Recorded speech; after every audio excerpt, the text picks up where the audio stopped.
Hi, this is Jen, the captioner. Can you hear me?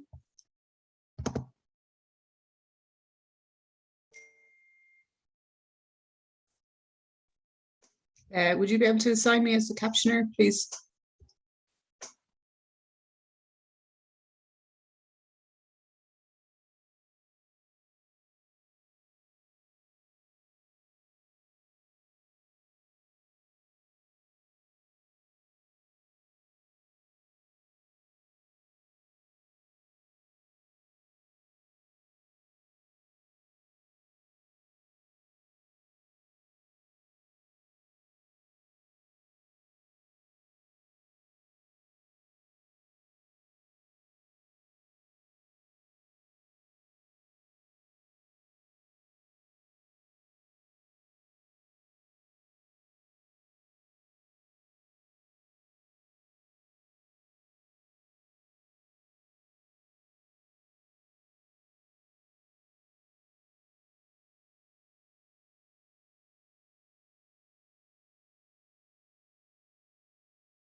Good morning, everyone. How are you today?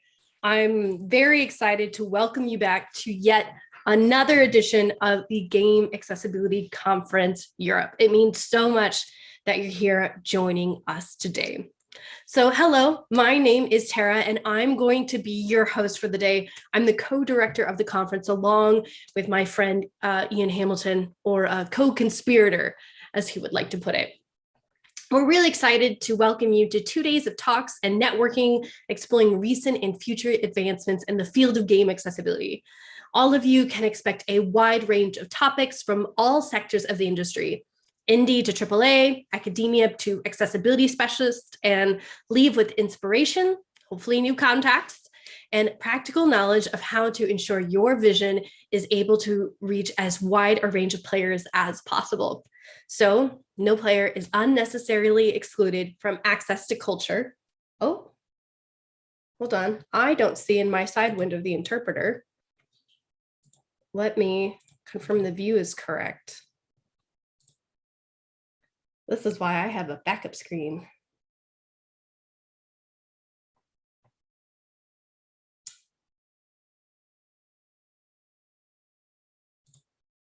Haha. All right, I fixed it. Apologies for that. This is why, again, I have a backup screen, because we know how important it is to have accessibility at our event. So I do want to thank our lovely interpreters and captioners that we do have with us here today. And I am making a very concerted effort to speak much slower than I normally do, because I always get complaints that I talk too fast, and I definitely overwork the interpreters and the captioners. But anyway, yes, 2 days of game accessibility. So moving on to some of the logistics before we get started on all of that great content. The first off, if you're following along on social media, please use hashtag GaConf, GaConf. Do not put the year after it. The Geographical Association is also having their conference, yet another GaConf, and they are using hashtag GaConf22. So please don't put the year after it, so that we can allow our friends having their own amazing conference, their own space on social media. It's been really funny. We've known for years that we both have the conference and we use very similar hashtags, but this is actually the first time that they are falling on the exact same days.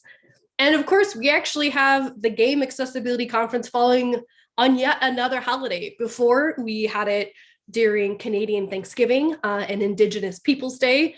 And this year we're falling during the period of Ramadan. So Ramadan Mubarak, or happy Ramadan to all of those who are out there celebrating right now. Now, as I mentioned, one of the best parts of the Game Accessibility Conference is going to be that networking and getting to make great connections. And that is why all of the cool kids are over in our Discord. We're really excited to have our Discord channel set up where everyone can be able to chat with each other.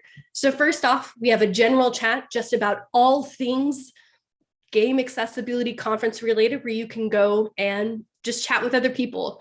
We also have a dedicated channel for each talk. And so when you want to talk to the speaker or talk specifically about the content in that talk, please do it in its channel. And please work to keep everything on topic. If you want to move on to talk about a different talk or something else, please move on to the appropriate channel. And if you need any help, we do have an amazing team of moderators in the Discord there and able to help you. They will be denoted with the role of Game Accessibility Conference staff.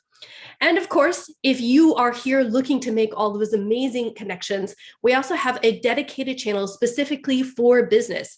So if you want to share your virtual business card, post a job role, that is where you're going to be able to do it.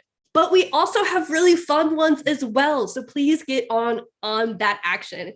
We have channels for outfits, which is the show us your threads.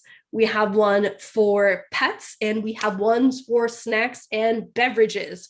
And so I have already posted my lovely cup of tea here in my game accessibility mug into the food and beverages, but you should be posting your stuff as well. we do spawn entire conference culture out of these channels, including the love for the Game Accessibility Conference official food, Battenberg cake. That's right. You've heard it here. If you're not in on the Battenberg joke, basically it's I had never had Battenberg and had learned the error of my ways. And now, I don't know, we just always have Battenberg cake during the conference. So please get some Battenberg cake and post your pictures in the food channel. And of course, your clothing, which maybe includes some Game Accessibility Conference merch. I already saw Stacy posting a picture of her shirt in the channel. And just to wrap up everything on the Discord, we do follow the IGDA's code of conduct, which does not allow for any harassment of any type. If you're found to violate the code of conduct, we will kick you right on out. Basically, don't be a butthead. We're not about that here. So as you probably know, we have this conference live here on Zoom, but if for some reason you have to dip out and don't get to watch it live, the recording will have a backup on YouTube that you'll be able to watch after the fact. The full day's talk will be fully available, but after the conference is concluded, we'll have each individual talk up and fully captioned. And if you're using captions, we are able to tell you that you can also customize your captions outside of Zoom. I posted a link in the announcements channel, and the moderators have the link as well if you want to customize your caption experience. And finally, we wouldn't be able to make today happen without the help of our sponsors. So I want to take a minute to thank all of them for contributing. So our gold sponsors are Microsoft, Sony Interactive Entertainment, Ubisoft, and a gold sponsor in our hearts, but unofficially, Mr. Kipling, the maker of those Battenberg cakes you can get. Our silver sponsors are Riot Games, and then finally, bronze, we have Splash Damage, Read Speaker AI, Player Research, a keyword studio, and ShareApp. Now, if you come to a previous Game Accessibility Conference, you know that we always start the exact same way, with an update on everything that has happened in the last 6 months since the previous Game Accessibility Conference. And we're going to do the exact same thing this time. So with that, I'm going to kick off our first talk of the day by our co-director, Ian Hamilton. Thanks.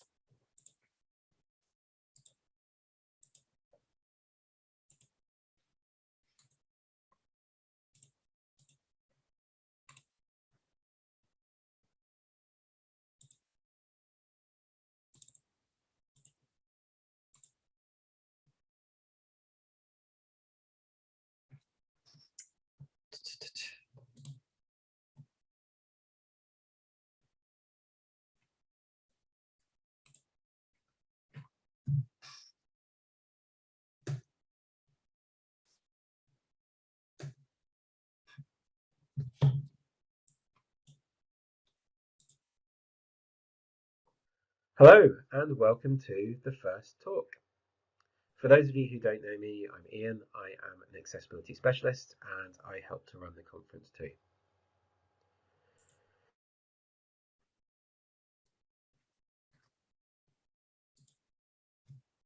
Apologies. I don't see the interpreters on my screen. Where did they go? What did I do? I see me.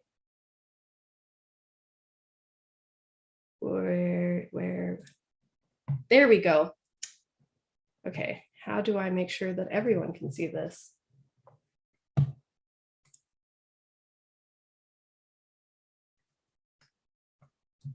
I don't see the interpreter on my guest screen. What did I do? You guys, the last one went so smoothly. How did I break it?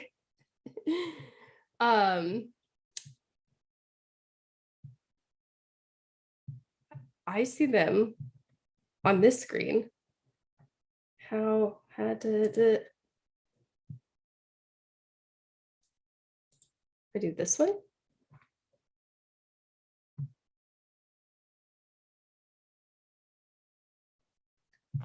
Hi, Tari. May I need to spotlight me? I can't tell what.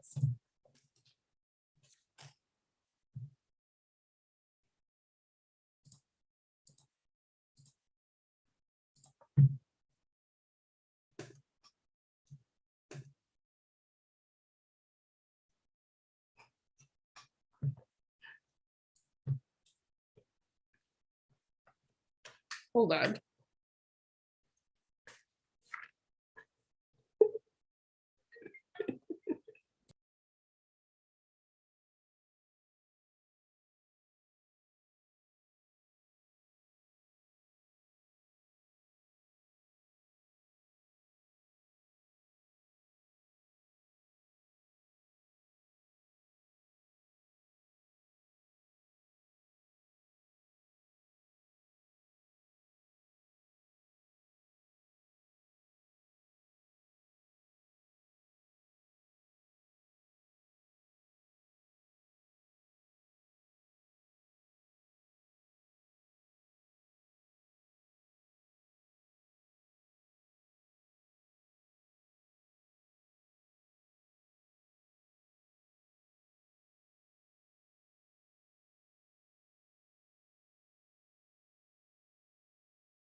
It looks like neither of the interpreters picture on. Hey, interpreters, could you keep your screen on? I'm trying to make sure you work correctly. Thank you.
All right, apologies for those technical difficulties. We have sorted it out.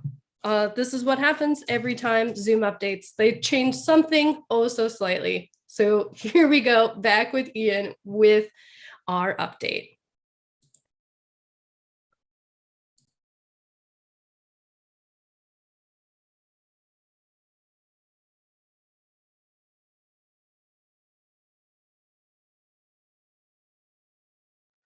Hello and welcome to the first talk. For those of you who don't know me, I'm Ian. I am an accessibility specialist and I help to run the conference too. Each time we always kick things off with a news update. So a little highlights reel of some of the nice progress made in the 6 months since the last edition of the conference. I am going to be covering a lot in this talk, but don't feel like you need to take notes or go away and Google any of it while you're watching, because at the end, I'm going to give you a link to a document. That document has links through to more information about every single thing that I mentioned.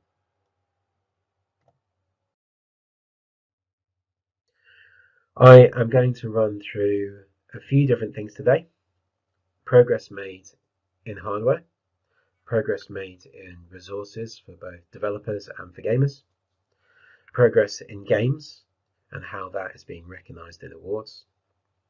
And also I'm going to talk a bit about people.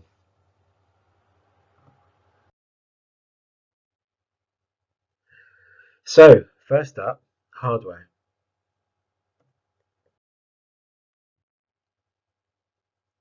Xbox and PlayStation have continued to make progress on both of their consoles. The PS5 operating system has recently gained 6 new screen reader languages. It's also gained a system-wide mono audio toggle. That's for people with unilateral hearing loss. It's also gained an early preview version of voice commands for common tasks, and also an upgrade for greater visibility of which settings are enabled. And the Xbox operating system has gained the ability to mute individual classes of system UI sounds, and also the ability to assign accessibility shortcuts as part of the system remapping. So that means that you can assign things like toggling narration or magnification onto specific presses, like, for example, double tapping the share button.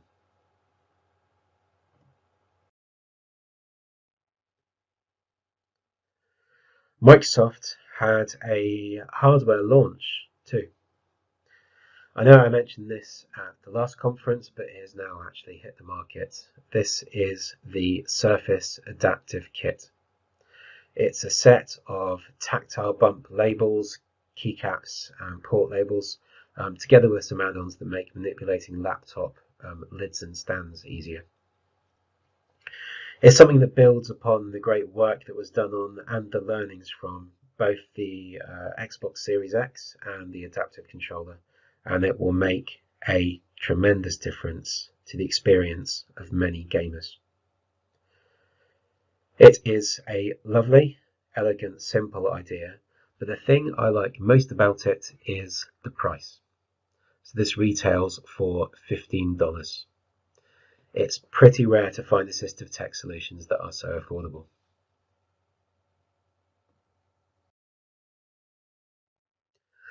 Over in Nintendo Land, there has been a substantial upgrade for the Hori Flex. This is a similar type of device to the Xbox adaptive controller, but for the Nintendo Switch. So this is a way to let gamers assemble their own custom control setups. There are a few ways in which the Hori Flex is actually more powerful than the adaptive controller, but an area that it has so far been really far behind on is the range of devices that it supports. But this is now changing. So just a couple of weeks ago, the Flex had a firmware update that enabled compatibility with a much wider range of joysticks. This means that many more hardware accessibility options have now been made available to Nintendo Switch gamers.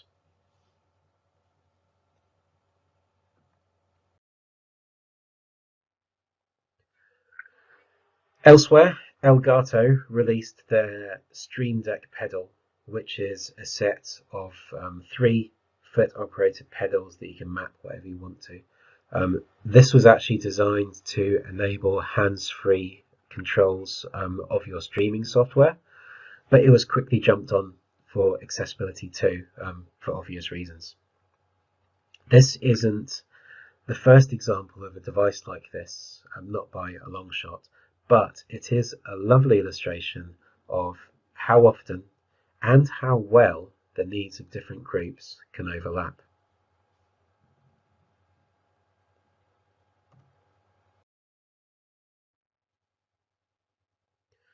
"3D printing has been having a bit of a moment too, with things like the Berkey 23 controller from the Netherlands, through to this.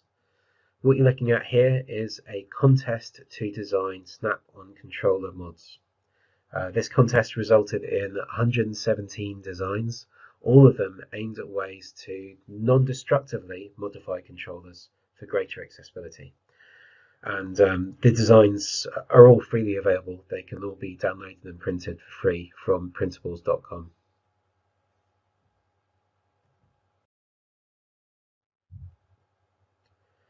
The contest was organised by a gentleman called Caleb Kraft, who runs an initiative called the Controller Project. They do fantastic work, but it is hard for them to keep up with demand. They need help. Usually this is individual volunteers printing and shipping mods like this, but they actually put out a call recently looking for more help, looking for industry partners to help them reach more gamers. So if that sounds like something like you or your company might be interested in, please drop Caleb a line.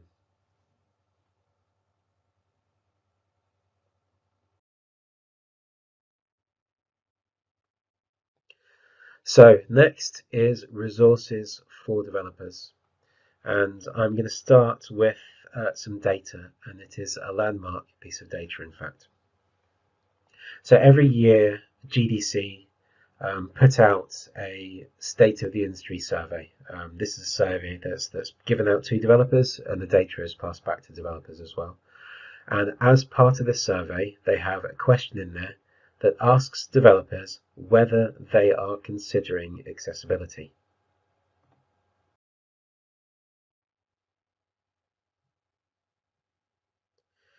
So this was last year's result. 31% of developers said yes, they are implementing accessibility measures in their current game. 42% said no. 27% didn't know. So that might sound strange that people don't know, but this is likely people working in big companies who can't say with 100% certainty what everyone else in the company is working on.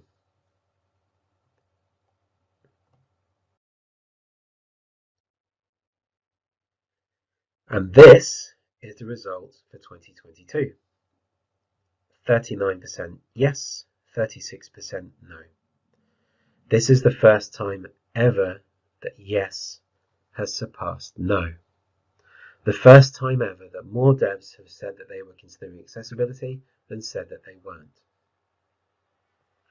Now, I don't want to sugarcoat this too much. 39% is still obviously a very, very long way from where we need to be. But we still need to celebrate the progress and celebrate the milestones along the way. And this is a big one.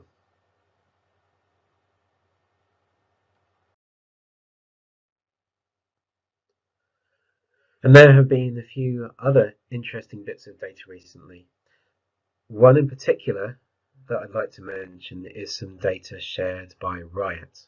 They shared it recently, but it's actually about something they did a couple of years back. They implemented some settings into League of Legends to let players tweak the visuals.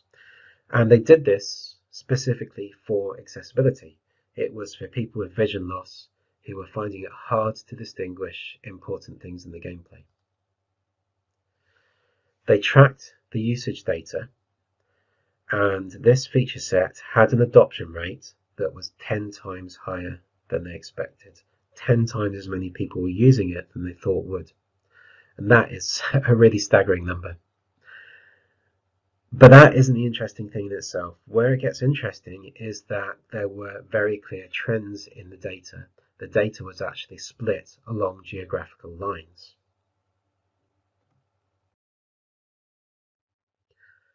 The regions with the highest usage data were those regions where older, worn-out hardware was much more common, and where the game is primarily played in cybercafes, where you don't have the ability to tinker with the display settings or have any control over the layout and the lighting in the room.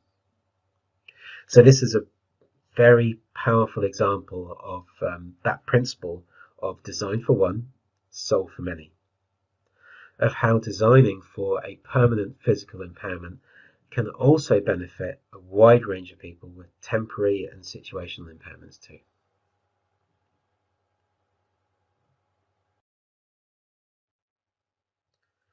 Data aside, we've had some new informational resources too. One from the IGDA, who published an inclusivity white paper that included extensive information on accessibility. This is a big deal because accessibility is all too often still left out of the broader inclusivity discourse. Disability too often doesn't have a seat at the table. And also a resource that has made a huge splash from Microsoft, and this is the Gaming Accessibility Fundamentals Learning Path. This is a modular training course that is split across about half a day's worth of content. It covers introductory concepts and how to work directly with the disabled community, the assistive technology landscape, and also dives into best practices for games, for platforms, and for gaming hardware itself.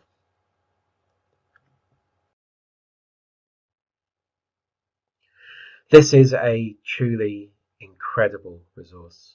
It has been localized into many languages, and it is completely free.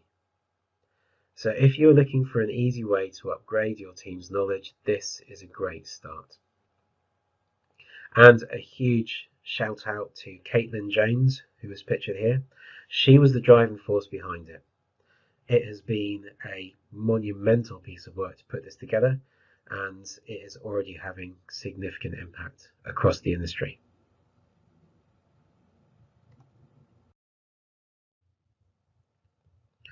We've also had an improvement of accessibility of developer resources, with captioning across Unreal's informational and educational output receiving a huge upgrade, which means it's time for another shout out, this time to Courtney Craven, who many of you will know as one of the founders of the Can I Play That game accessibility review site. Unreal have actually now hired Courtney as their full-time in-house dedicated captioning manager. So this progress that's happening at Unreal is not happening by accident.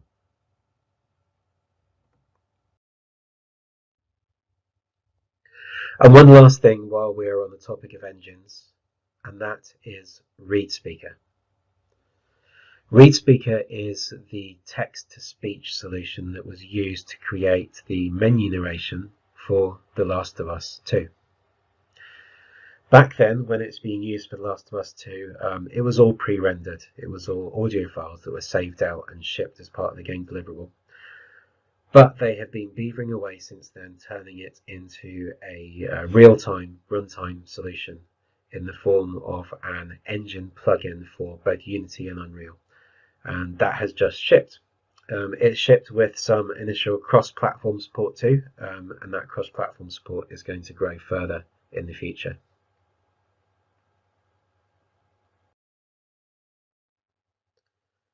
So that's some new resources for developers. The flip side of that is resources for gamers.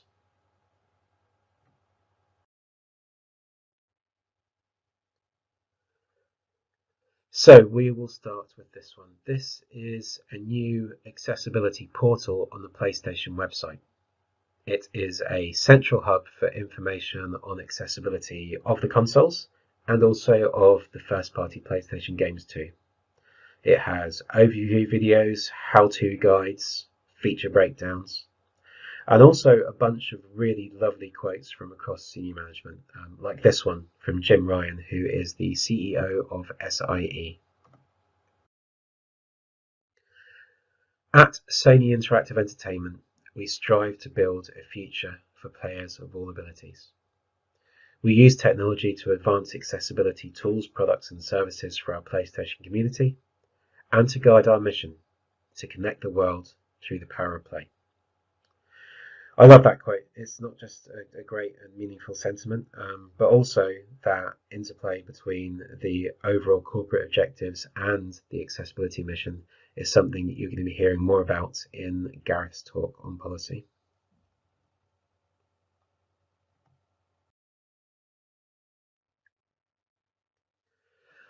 Also, the ability to find accessibility information has come on leaps and bounds. Xbox and PlayStation have both established permanent accessibility showcases in their respective stores. So these are editorialized collections of games that PlayStation and Xbox think have done a good job of accessibility. Also, the Can I Play That website I mentioned earlier, they've actually built a database of the accessibility contact information for all the various different publishers and studios, and have linked that directly to every one of their reviews.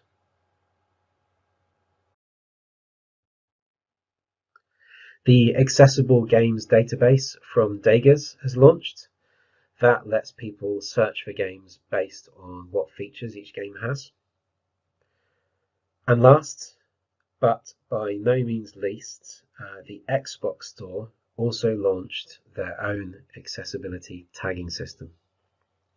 So this is a dedicated space for developers to include accessibility information right at the point of sale in the storefront. And that ties directly into Dorian's talk, which is later on today.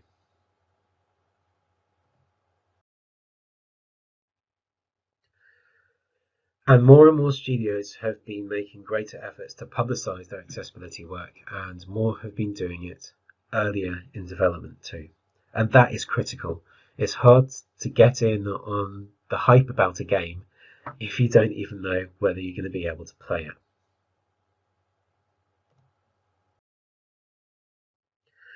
Part of that hype is the marketing media itself, and accessibility of that marketing media has been improving, with more developers making use of alt text for images like in social media, and progress on accessibility of marketing videos too, through audio description. Audio description is an extra narration track that is used to describe what's happening visually for people who have difficulty seeing it. So this is something that has been spreading over the past year or two, and it's now spreading further to videos for games like Halo Infinity, Star Wars Eclipse, and Hearthstone. So Star Wars Eclipse, that is pretty early in development, and they are already considering accessibility of their marketing materials. But that last one, Hearthstone, that is really cool to see because of how it came about. So last year, a developer made a mod for Hearthstone to make the UI accessible to blind gamers, making it accessible to screen readers. And UI is what Hearthstone is. So through making the UI accessible, the game is actually now playable by people who are completely blind.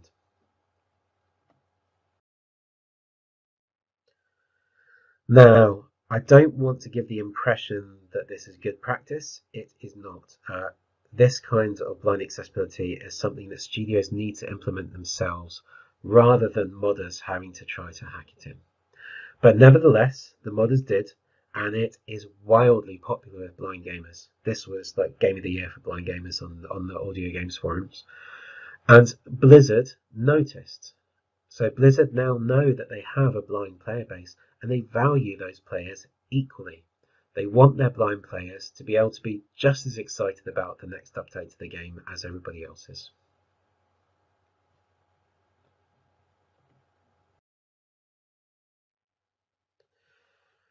And actually, one last note on audio description.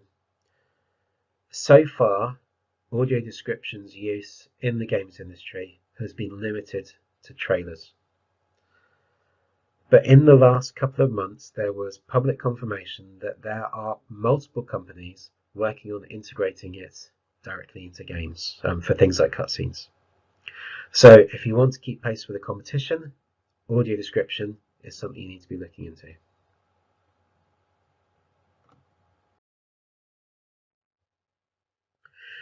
Which brings me neatly on to progress in games themselves.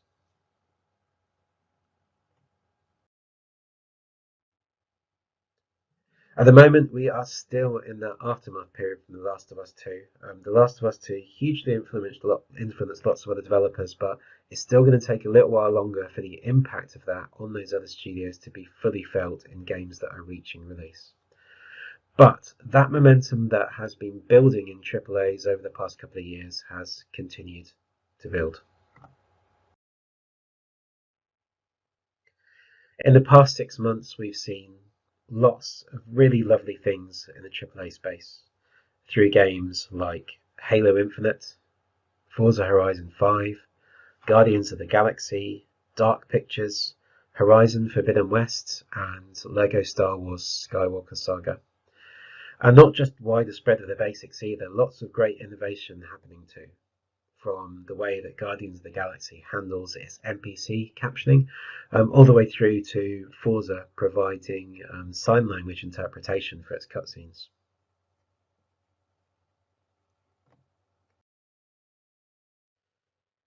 So it really is at the point now where you simply cannot release a AAA game without having a solid accessibility foundation. You just cannot afford to be that far behind what all of your contemporaries and competitors are doing. Player expectations have now shifted too far, and with the kinds of things that are in development today, that shift is only going to increase further.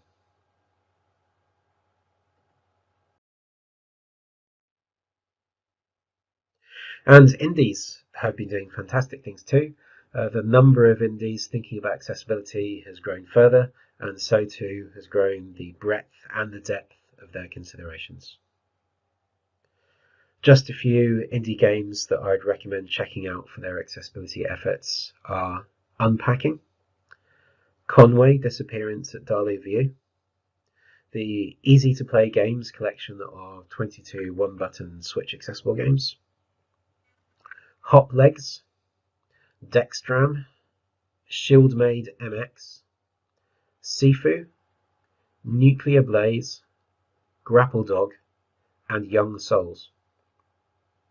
And don't worry, remember I am going to give you a link to all of these, plus loads more at the end of the talk.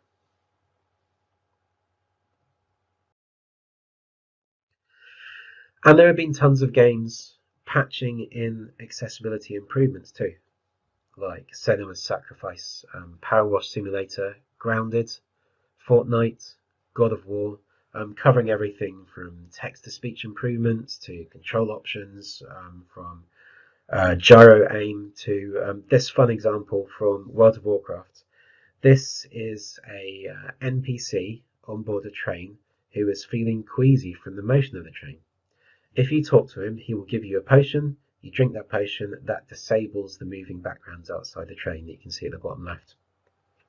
So what this is actually a simple toggle for turning off that simulation sickness trigger, but just implemented in a playful way that's actually a direct part of the gameplay.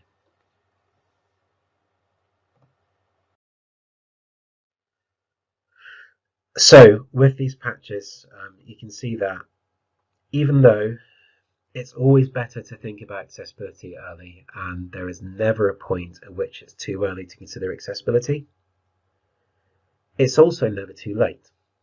And there'll be a great talk on that exact topic tomorrow from Carrie Waterton.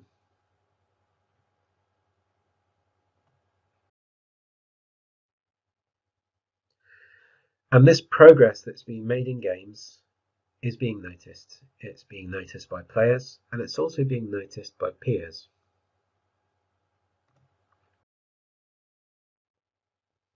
The past year or two's explosion in accessibility awards has continued, both in the return of existing ceremonies and categories to the addition of new ones, like the new accessibility category in the Trophy Room Awards. Forza Horizon picked up a load, including winning the accessibility category at the Game Awards, which if you've seen Tyra Ugly Crying, you will know. But it certainly hasn't been all about Forza. There have been lots of wins for others too, like Ratchet & Clank, Unpacking, Ghost of Tsushima, The Veil, Guardians of the Galaxy, Life is Strange, Far Cry 6, Halo Infinite, Before Your Eyes. There's so many developers doing so many great things now, and it's lovely to see them getting recognition for that.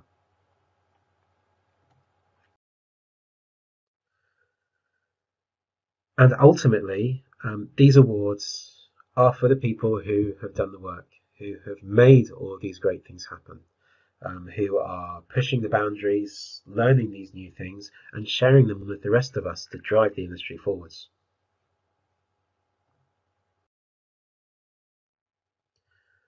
And part of that is the continued growth of accessibility as a discipline, the creation of ever more dedicated accessibility roles. The mugshots that you are looking at here are some of the people who have started in new full-time in-house game accessibility roles in the past 6 months, and that's pushed the total of people working in those dedicated roles up now past 50 across the industry.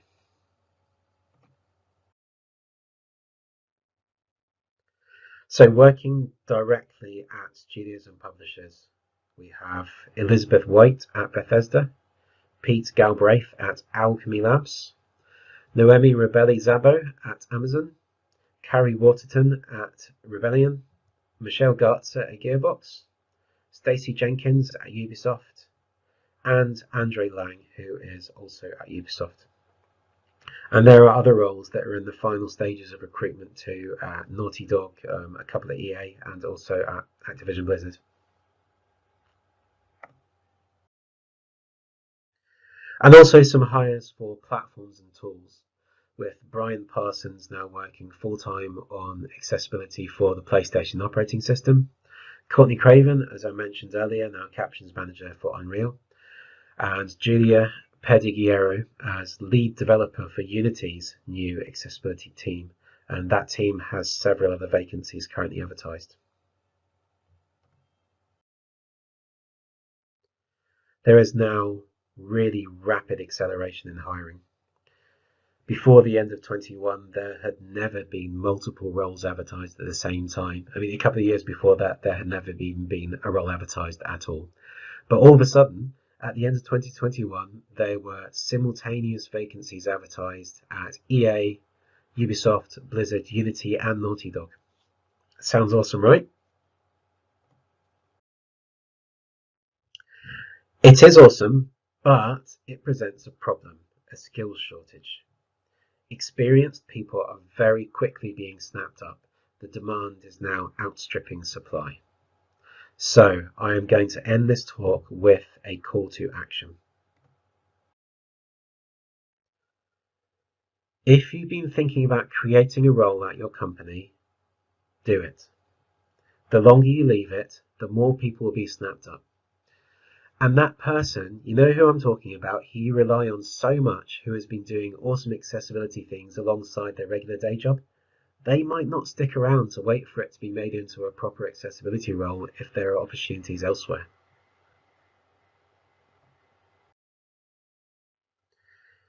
And the other side of the coin, if you're an accessibility part-timer who would like to go full-time, there are opportunities. If you've been consulting externally and want to move in-house, there are opportunities. And even if you don't have specific game accessibility experience, there are opportunities. Because while a company's first hire needs to be someone with solid game accessibility experience, the successive hires often don't. Some of the accessibility roles recently advertised include program manager, software engineer, web accessibility, project manager. These are roles open to people from other industries too, and the games industry could really benefit from the diverse experiences you glean from other industries that are further along in their accessibility journeys. So make use of this conference. Even though we aren't together in person, the Discord is still a great place to make connections. There's a channel called Business. That is a place specifically set aside for people to advertise themselves, their services, and also their vacancies. So please, give me a headache. I want to see you up here in the next news update. I want you to make it even harder for me to fit the faces on the slide next time. And finally, that document that I promised that has links to everything that I mentioned in the talk, plus a bunch of other nice games too, is at tinyurl.com/GaConf April 22. That is all in lowercase, all one word. And on that note, thank you, and I hope you enjoy the rest of the event.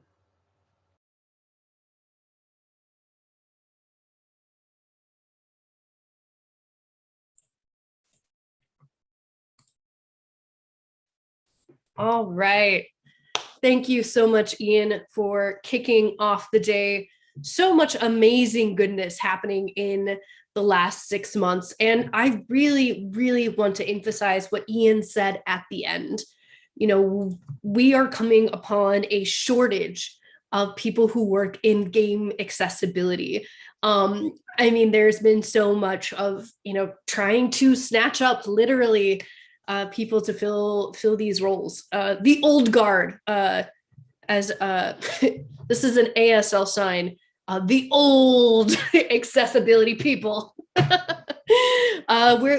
Most of us have been snatched up, and there's less, you know, being available, and so we need new people. We need a new crop to come in and to be able to fill this. And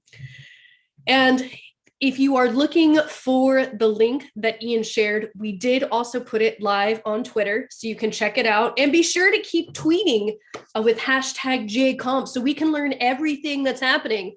Like Studio Gobo, who is streaming the conference live from their breakout space.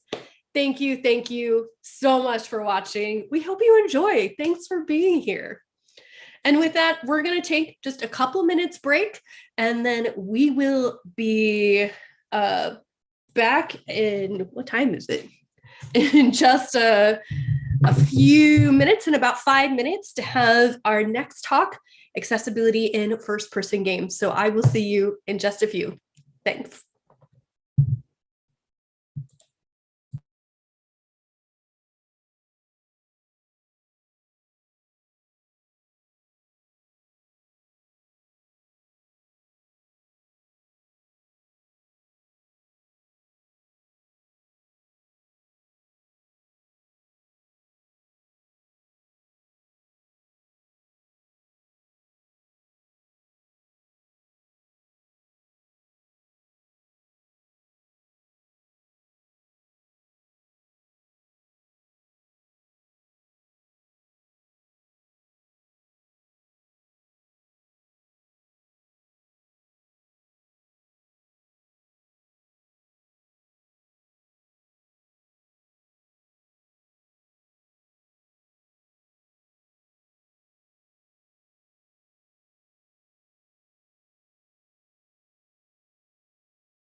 All right. I hope everyone was able to rest up, maybe get another cup of tea or a snack to post in the snacks and beverage channel.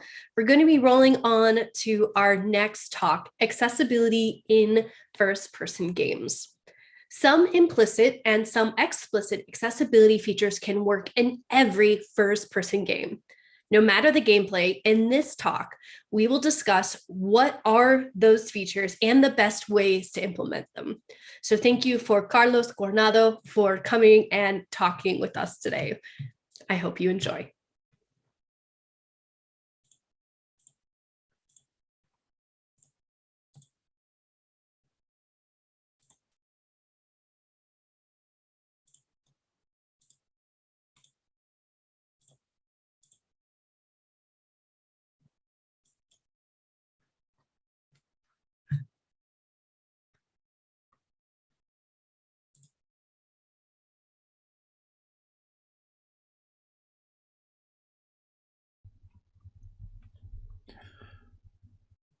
Hi, my name is Carlos Coronado, and we're going to talk today about accessibility in first-person games. But first, a little bit about...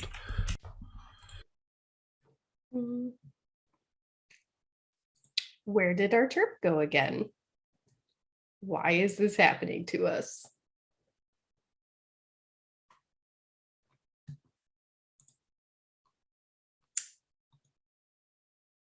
Gallery, check, check. Gallery, check. Oh, there are two views. One is my view, which was gallery. The other is attendee view, which is yours. Good gracious. All right, here we go again.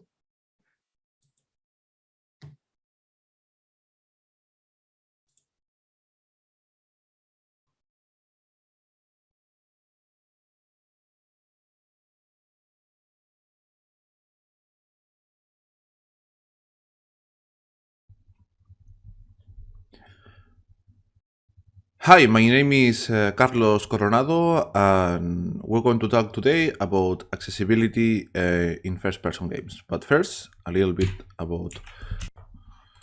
So, who am I? I am a solo indie game developer, and I've done many games, usually all of them first-person except for Coral. And as you can see, I've released many games at many systems and consoles. Right now I'm developing the Horror Tales Saga, the first game, which is Horror Tales. The wine, as you can see in my webcam, has already been released. It's been a huge success.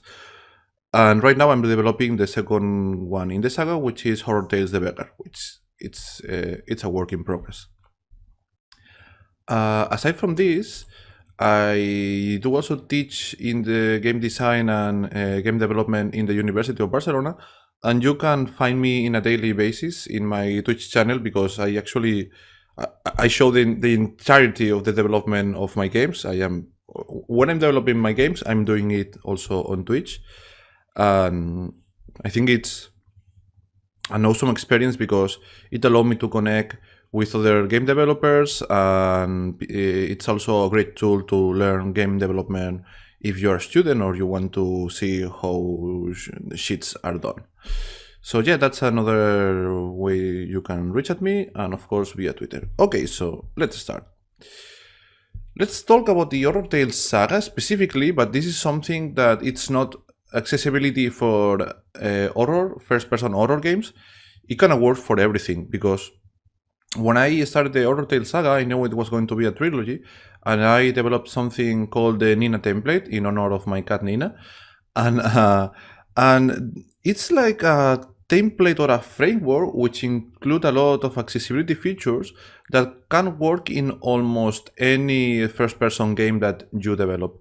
And the funny thing is, sometimes we think about accessibility and we think about an accessibility menu in a submenu in the main menu system. it does have that, but I am not here mainly to talk about that, because I think that the accessibility features that are more interesting are the implicit ones.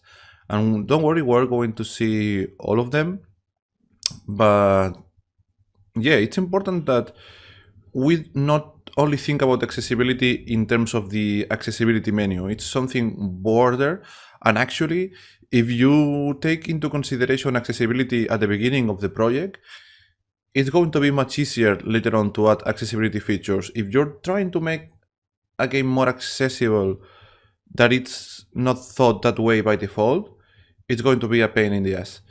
So yeah, there are some like certain rules in first-person game design, so to speak, that are perfect and shared across all first-person games.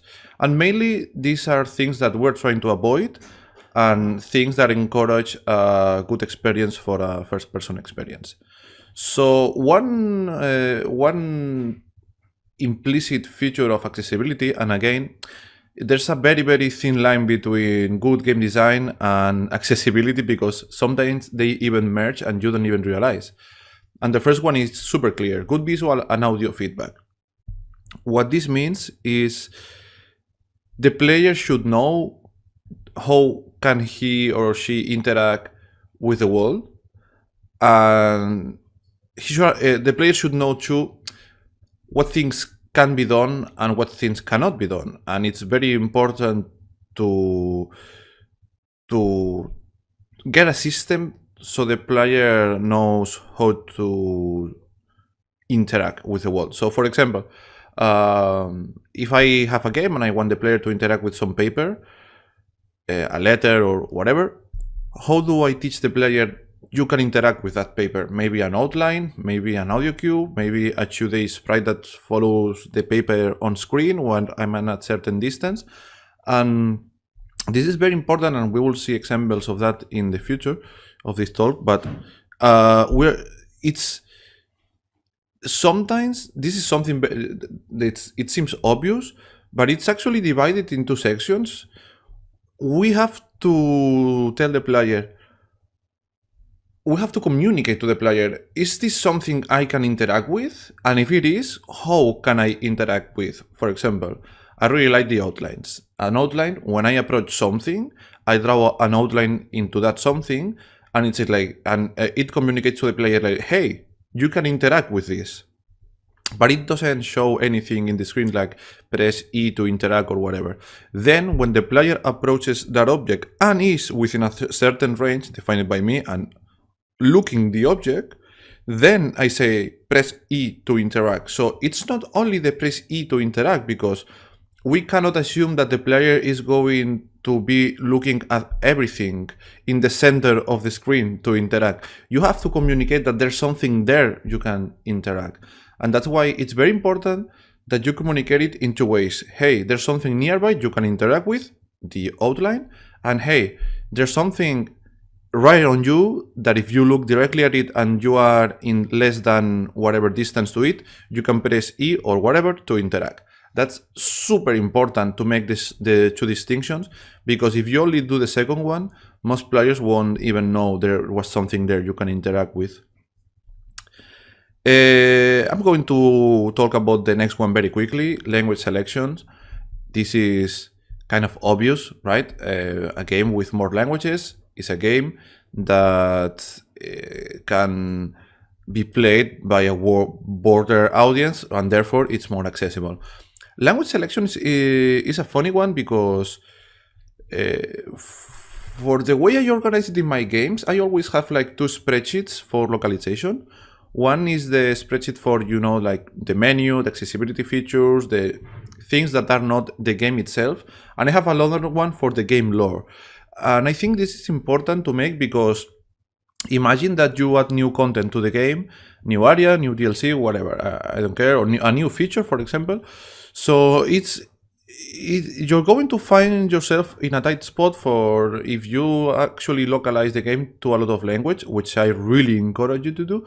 Because what is going to happen is, okay, so I want to update the game, but I'm finding myself now with the game in all these languages except the new content, which is only in English or Spanish or Catalan or your mother language or whatever.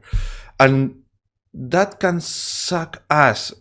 There's not an easy solution, but I think that for the sake of game development, it's very important to not, especially if you're an indie one, to not have all the localizations ready, because if you have to wait for every localization language to be ready for the new content, it can be a lot of time, especially if you're an indie developer. So you have to find a way to do something like the fallback languages. For example, in my game, if I update the game and the new text is not available in the new language, for example, let's say French, in French, it fallbacks to English. You don't get a blank whatever. And I know this seems kind of obvious and outside of the realm of first-person game design, but I also think it's important to just talk about it. The next one is menu navigation. It doesn't have to be also something only for first-person games, but please do your menus navigable with gamepad right from the beginning of the project too. It's much more time consuming to adapt a menu that you're thought to be doing with only keyboard and then doing the gamepad controls than to do a menu with by default both gamepad and keyboard and mouse. It's just like that. And it's not only that, like it's preferable if you have also a pause menu, Dark Souls, or some way you can access the main menus in games or something by default that you can do that.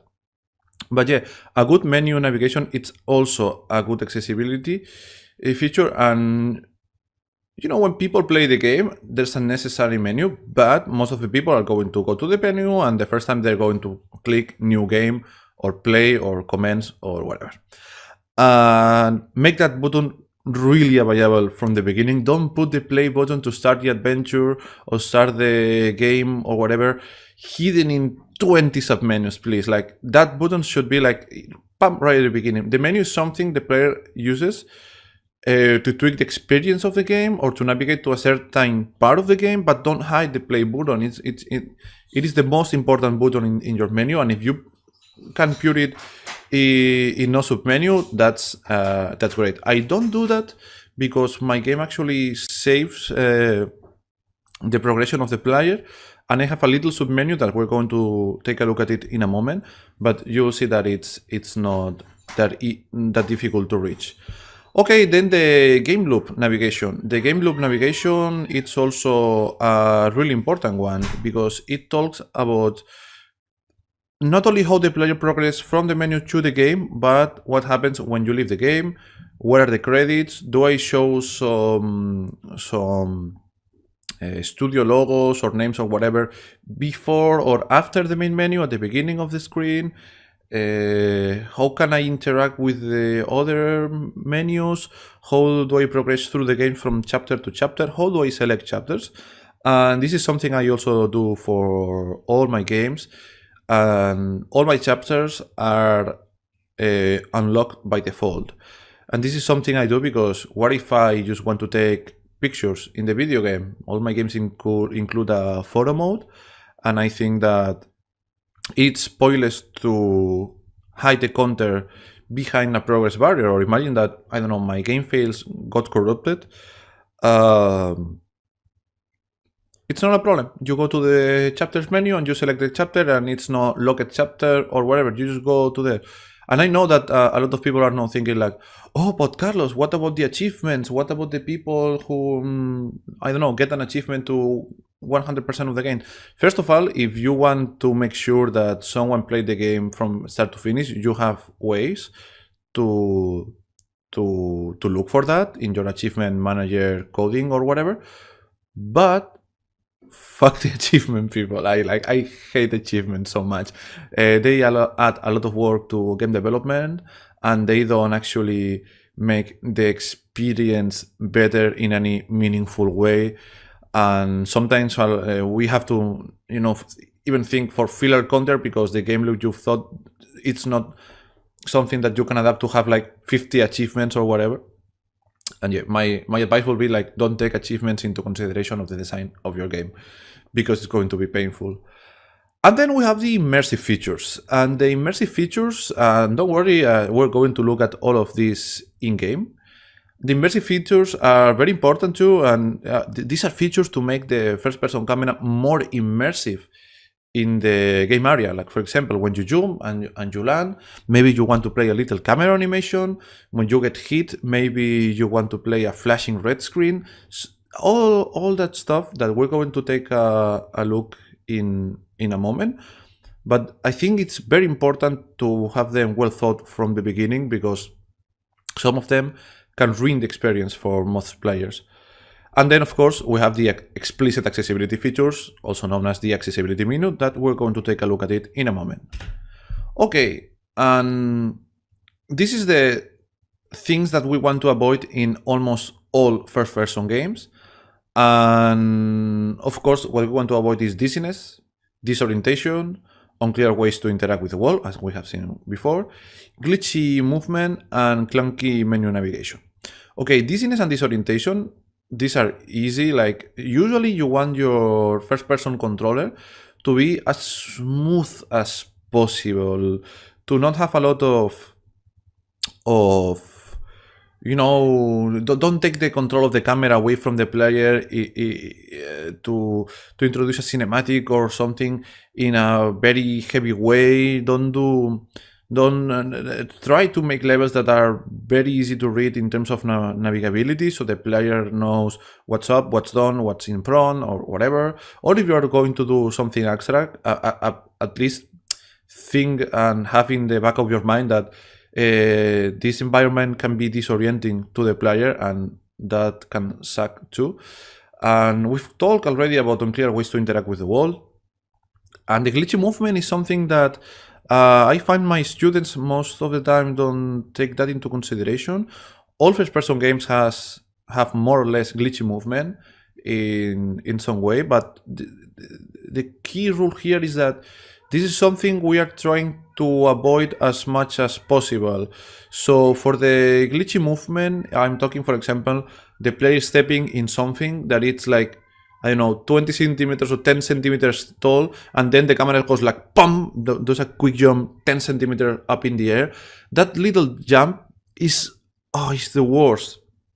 There are many ways to avoid that. I work in Unreal Engine, and you can tweak the movement template of your pawn or your character, and it's going to be okay. You just do more step, more angle where the player can go, but that has its own challenges because now the player suddenly will jump towards something that it's big, and you don't want that.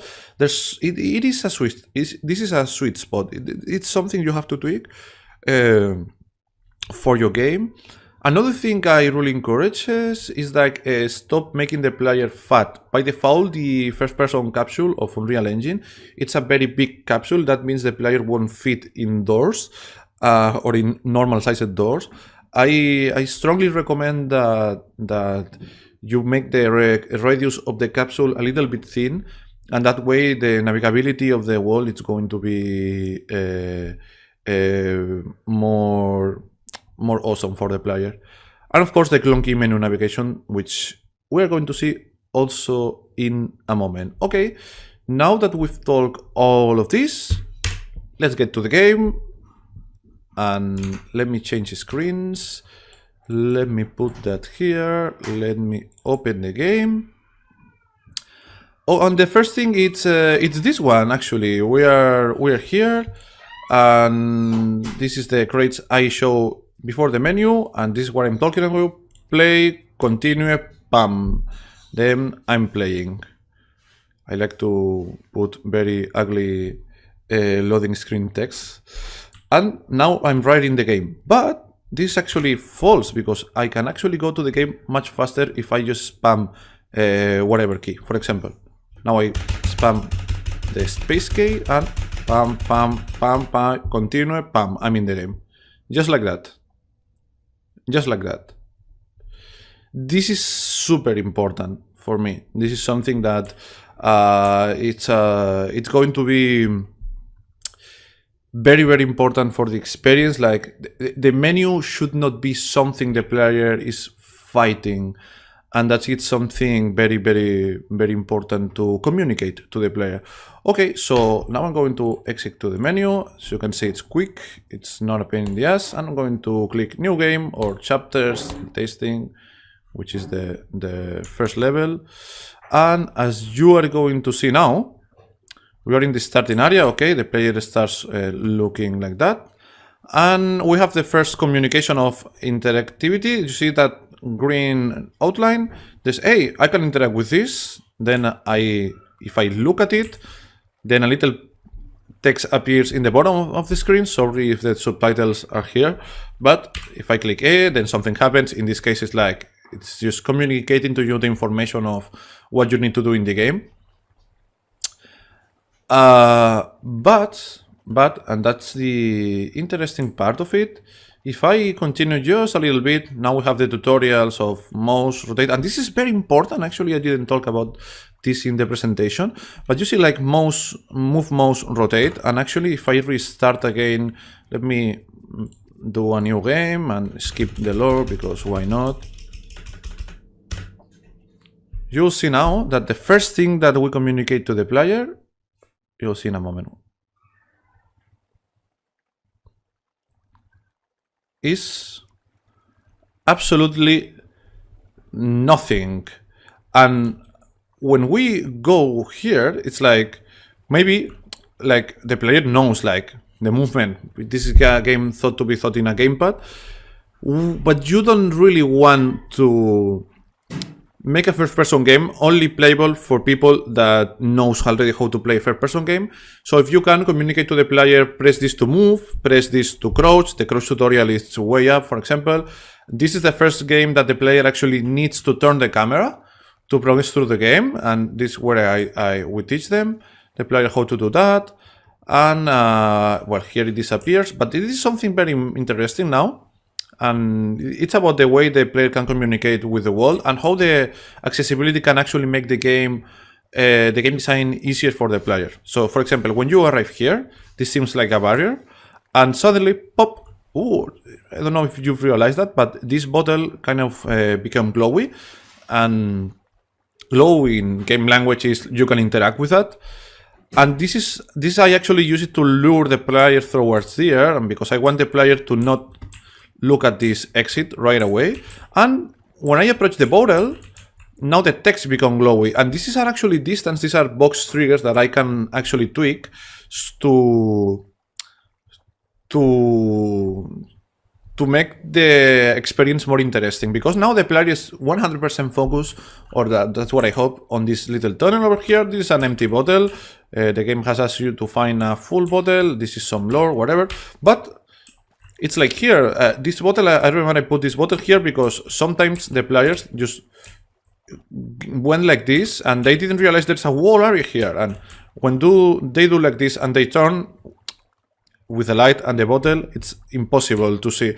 And this is all objects to lure the players towards here. There's the glow in the door, so you can see you can interact with the door. So this is all tutorial.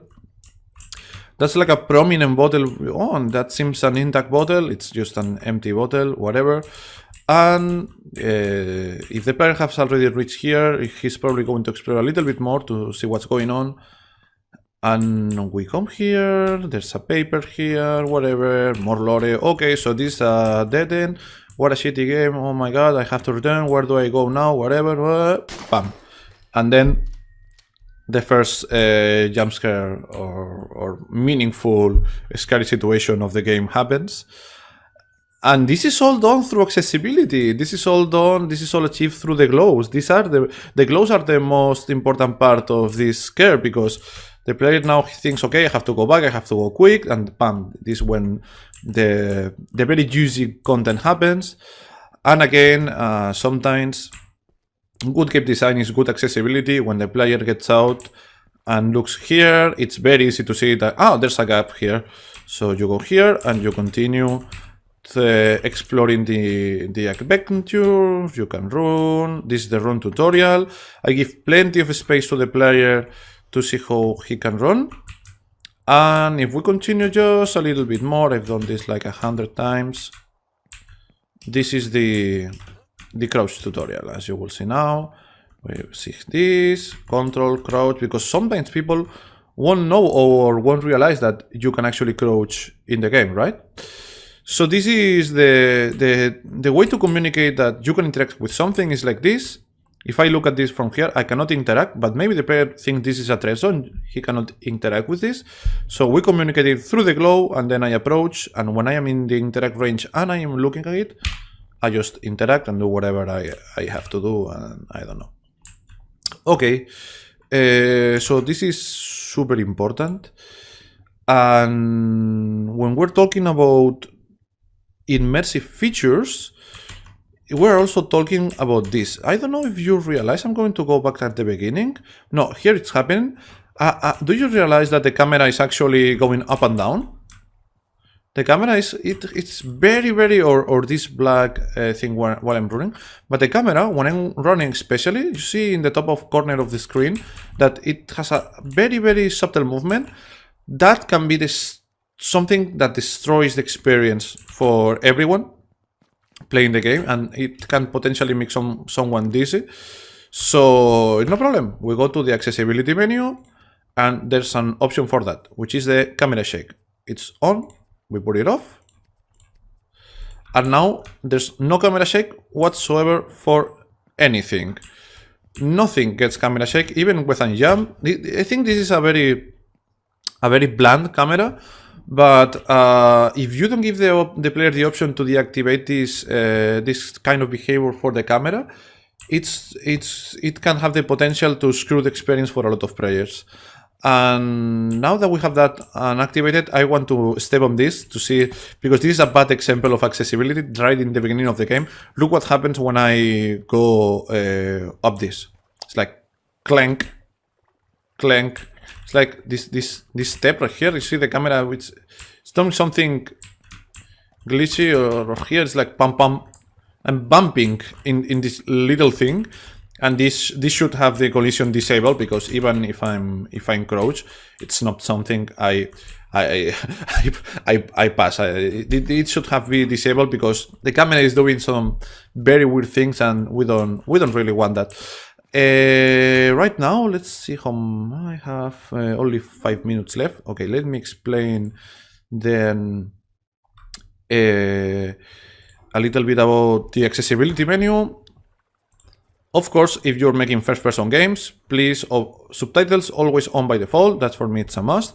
Then we have the text size. We can make the text bigger or smaller. Of course, the gamma, it's just the brightness, but invert it's very important. Very important. And for example, let me just put this exaggerated. Let me put the cross-scale style. I'm going to pick a giant contrasted. Outline style. Let's go to huge. Rotate sensitivity. This is the most important setting in a first-person game. Huge rotation rates are going to make some players dizzy. Just put a rotate sensitivity slider in your game. Even to go up or to go down. This is a lot of players are going to bad review your game on Steam if you don't put this slider.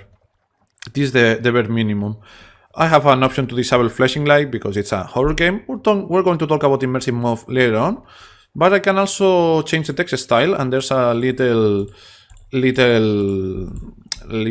example text about how the in-game text are going to look. If the player could actually tweak the color or the opacity, it would be better. I'm an indie game developer, I don't have the time to do that. But now you can see like this big center of the screen, which is also I strongly encourage in all the first-person games. Now if you see the glows are gigantic and the text is gigantic too, or whatever, you see like the text auto adapts to the screen.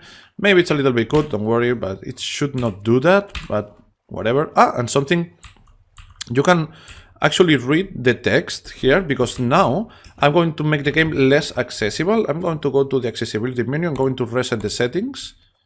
Okay, I'm going to go back, and you see this little crosshair in the center of the screen. It's very subtle, but something like this by default really helps a lot of people with the game. But take a look at this.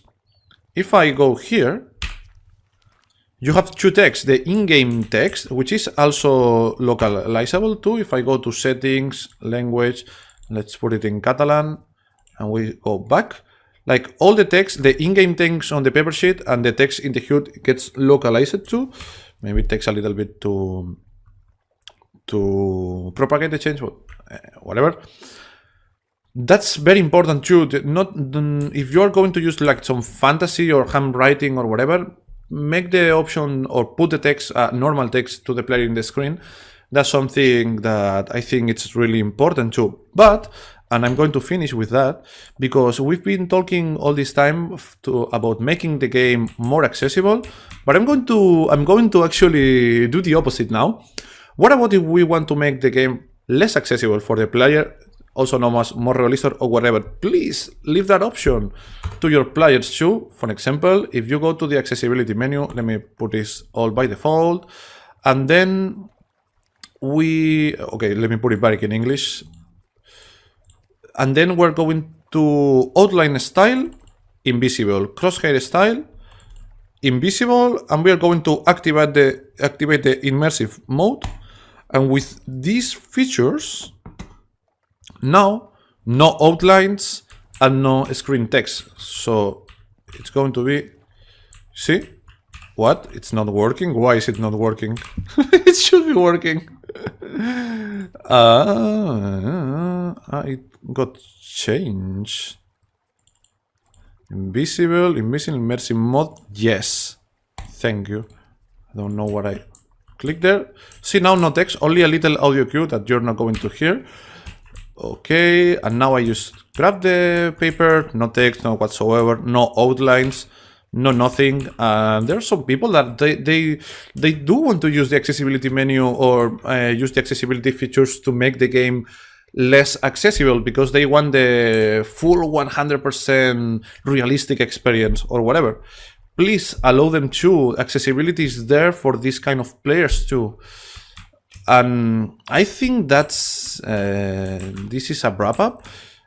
I have some specific accessibility features for this game, but these are features that are only specific for this game. I don't have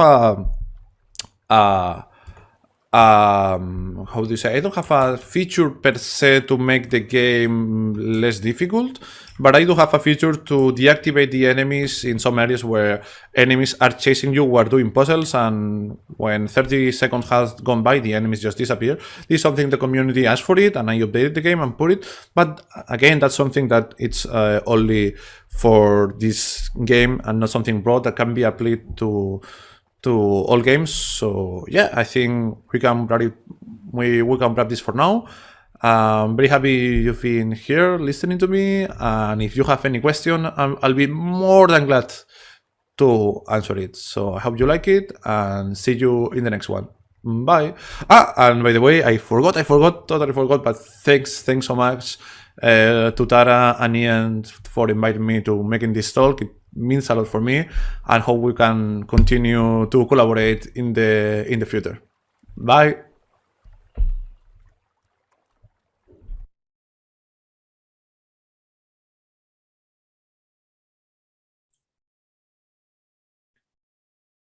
All right.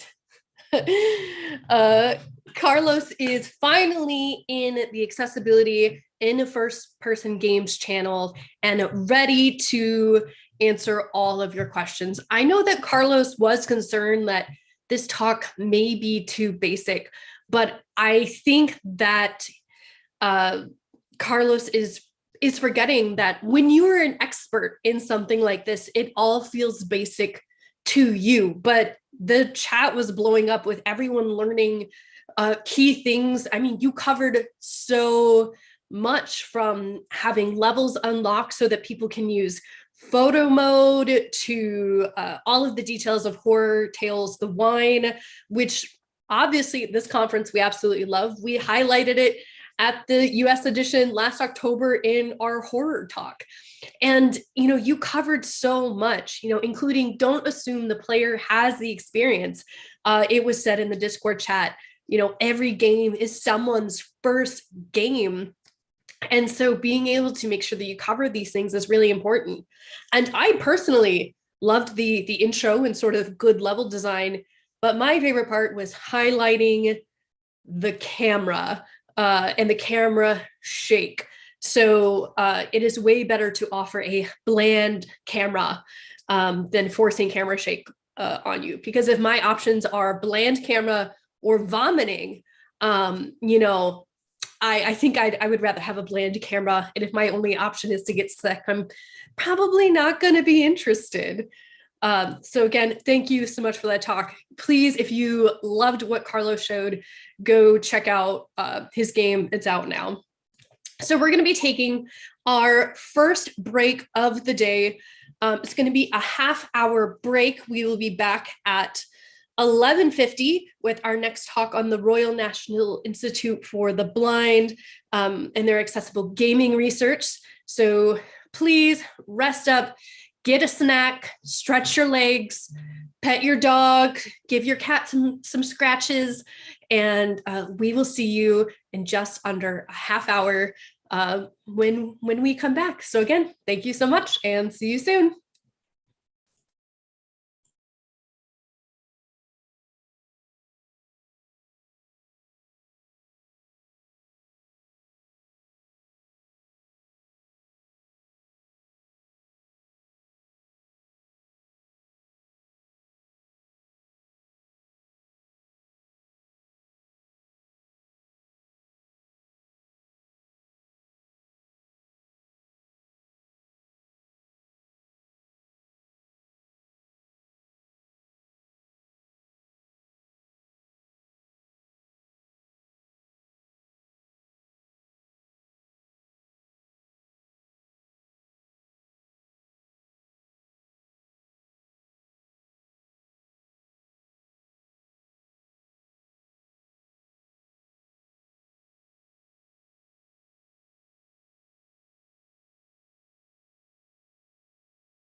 Hello. I hope that everyone had a great break, that you're feeling rested, that you have a new cup of tea, been able to pet your animals. I personally posted a picture in the pets channel. I have a cat who, it's their first game accessibility conference. And so I've put his picture in there. And please, I've been loving looking at the pictures of everyone else's pets as well. The adorable golden doodle, the cat on the laptop, and oh my goodness, the Jack Russell on a cozy blue blanket. And you know what? Even the plushies. I absolutely love it. Although I will say, Joe, I am a little concerned that your dog is on your desk. That seems unsafe. But you know what? You do you, your dog. And, it does feel like that's where they wanted to be. So maybe that makes sense. All right. So be sure as we continue to move on to the appropriate Discord channel, we are now moving on to the channel RNIB, Accessible Gaming Research, for our next talk. So in this presentation, there will be a report on new multi-method study combining qualitative and quantitative user research from blind and partially sighted people and an industry consultation.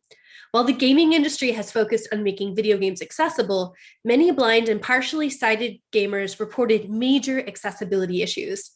The study shows that while most platforms offer an accessible environment with support for access features like screen readers and subtitles, these features are not universally available within games, and there is a significant gap to bridge.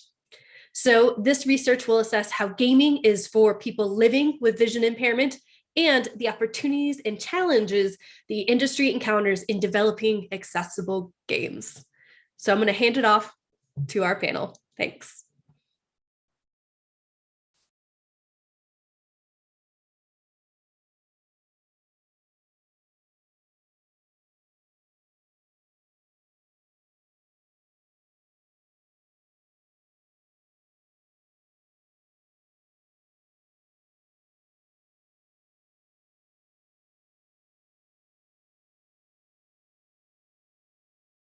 Hi, everyone. Hi, everyone. I'm Sonali Rai from the RNIB. That's the Royal National Institute of Blind People. I work as the broadcast manager, and we work on audio description, broadcast, and video games now. I'm here to talk about the Accessible Gaming Research of 2022. It's a collaborative study led by the RNIB in partnership with Murray House School of Education, University of Edinburgh, and I2 Media Research, Goldsmiths, University of London. Hi, I'm Johnny Freeman. I'm Professor of Psychology at Goldsmiths, University of London. I'm also Academic Lead for Knowledge Exchange at Goldsmiths. And today I'm wearing my I2 Media Research hat. I'm Managing Director of I2 Media, a spin-off from Goldsmiths, University of London, with over 25 years experience on accessibility and usability of digital products, platforms, and services. And today I'm going to be talking about the user research, both qualitative and quantitative, done as part of this project.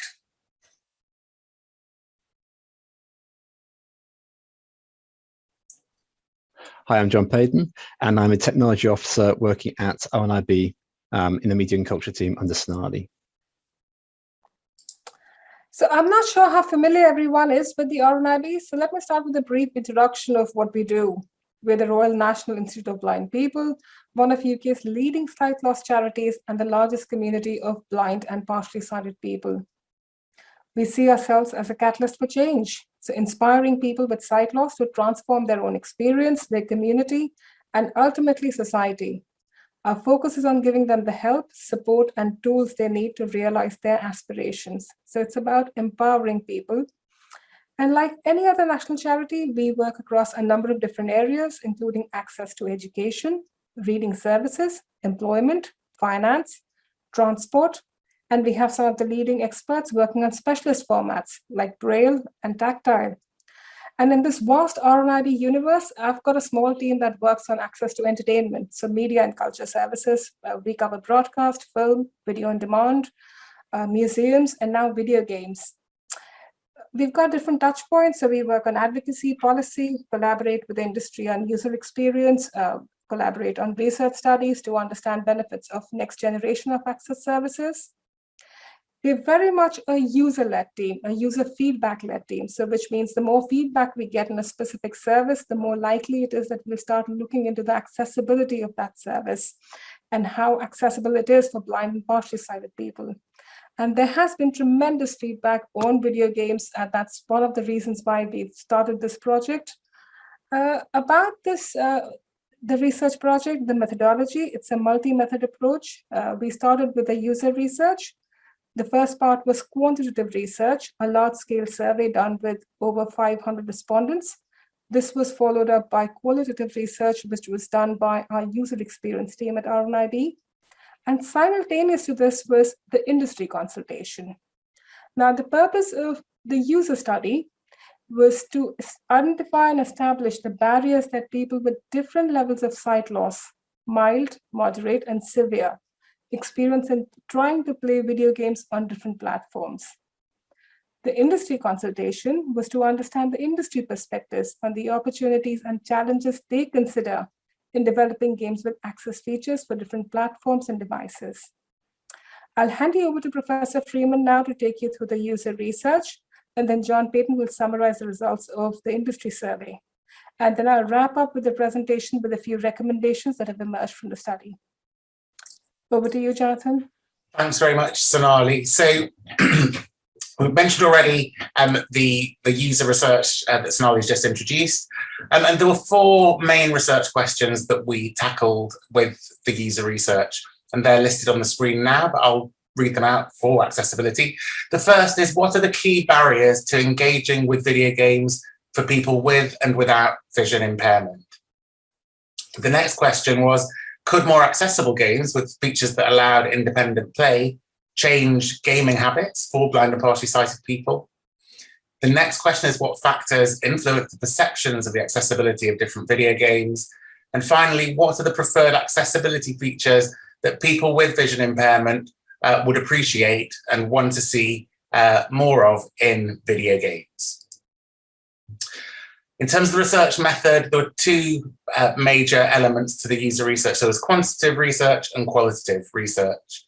The quantitative research was conducted via a 60-question gaming survey developed by I2 Media in partnership with RNIB and University of Edinburgh, which we then put online onto a survey platform, and it was then distributed online. We got responses from more than 500 respondents, which was brilliant. Of those, 464 were full, complete and clean data sets usable for our analyses. The sample spanned a very wide age range of participants, including those under 18 years of age, all the way through to those aged 65 years and above. And it included gamers, ex-gamers, people who'd never gamed before in the UK and internationally. In terms of the qualitative research, I'm going to present the results of both elements combined, but the qualitative research conducted interviews of 21 gamers with different types and levels of vision impairment to understand barriers to playing games in greater detail and to understand their preferences in more detail. So it's really to dig deeper on the findings we got from the quantitative research. So what were the main results? Well, may not surprise you to hear that people with sight loss are motivated to play games for exactly the same reasons as those without sight loss. Though really interestingly, the quant research showed that they were more motivated by the challenge. And that in itself may indicate just how challenging accessibility of gaming is for people with sight impairment. People with sight loss recognise that improvements to the accessibility of gaming would improve their experience and increase their motivation to play. And taken together, those 2 results really strongly demonstrate an appetite to play games that is not sufficiently served currently for people with sight loss. We heard the word, the challenge, being an attraction for blind and partially sighted people who play games. And one of the things we observed from the qualitative research and got a lot of rich data on were the coping strategies that gamers with sight loss reported using. They reported that they had to be heavily reliant on their own ad hoc coping strategies, and they included things like playing with sighted guidance, memorizing specific button sequences and menu layouts, or by using Be My Eyes or Seeing AI to read what's on screen. And there's a quote that we've found from our qualitative research, which I'll just read out now, because it really makes the point. I tried to play a character-based game, thought it would be accessible. I created a character, and then there was a lot of graphic text on the screen. I needed a workaround, so I used the Seeing AI app on my iPhone to read the text. This worked well until I realized I had to do magic spells following a line on the screen. I FaceTimed a sighted friend, and she told me where to put my finger, and I managed to get to do the spell. However, after a few times I abandoned it, so as not to ask my friend all the time. Now, that really clearly illustrates that without help from either screen reading at the AI, Seeing AI app, or their friend, they wouldn't have been able to play the game. And in the end, they gave up playing that game because they didn't want to be a burden on their friend. So coping strategies are used, but they are not entirely sufficient, and we have to consider accessibility better in games than we do currently. Some more main results. So more than 7 in 10 of our participants with sight loss reported their sight limited their ability to play games. And amongst the ex-gamers in our survey, that inaccessibility was cited as the main reason for stopping playing games. The game genres most difficult to play for people with sight loss included shooting games, racing games, sports games, and MMOs, massively multiplayer online games. The most popular gaming platforms reported by our sample were PC, followed by iOS, and then web browsers. Interestingly, audio games, for example on Alexa, were much more popular among people with sight loss than sighted gamers. And again, these are all evidence points that demonstrate strong demand and need for accessible gaming for people with sight loss. In terms of the accessibility solutions that people with sight loss were most interested in, there are 3 major groupings: audio, haptic, and visual. And with regard to audio, the number 1 came out as compatibility with screen readers. Also really valued was standard audio description, personalized description tracks, and then spatial audio and audio triggers. In terms of haptic cues, they support immersion for everybody. So in terms of inclusive design, the more haptic feedback and interaction you can have with a game, the better it will be for everybody. Blind and partially sighted users and gamers actually dependent on those haptic cues in many instances for feedback, and they would value them more. And obviously the final one were the visual adaptations, so changing font size, color, and contrast. So the conclusions from the user research are really straightforward. The needs and preferences for people with sight loss for improved accessibility of video games is clear. We need to address these opportunities because that will support more engagement by people with sight loss with games. Gamers with sight loss face a number of barriers to video games based on their accessibility, and in many instances, that's been enough to stop them from playing games. People with sight loss are just as motivated to play games and have experience of multiple platforms, and their motivation has been strong enough that they've developed their own strategies to overcome the accessibility challenges that gaming currently sets for them. Strong express need was observed for better audio-based features, compatibility with screen readers, and audio-based integrated narrative descriptions. And several features were valued both by people with and without sight loss. So, for example, the option of changing your audio settings and adapting your sound mix. And this highlights that although any adaptation or innovations in gaming accessibility will obviously benefit blind and partially sighted gamers, the market for those adaptations is even bigger than the market that is blind and partially sighted. And finally, really important to note that our participants told us that games companies and platforms that don't take account of accessibility actually suffer in terms of how they're perceived by both our sighted and our blind and partially sighted participants. So industry really does have to address accessibility better to be perceived well and as a caring provider of entertainment for blind and partially sighted people, just as it is for the rest of the population. I'm now going to hand over to John who will unmute himself to talk us through the industry research. Thanks, Jonathan. Yes, so in terms of the industry research, we had 4 key research topics. How well do you understand the needs of gamers with partial sight loss? How well do you understand the needs of gamers with severe sight loss? What prevents the industry from designing games that are accessible for gamers with vision impairments? And what would encourage you to consider making your games accessible for gamers with vision impairments? We had a 48-question survey. We had 82 developers respond, which was brilliant. Unfortunately, we only had 2 platforms and 5 gaming engines and middleware providers respond. So although we've got that data in the report, we'll be focusing on the developers today.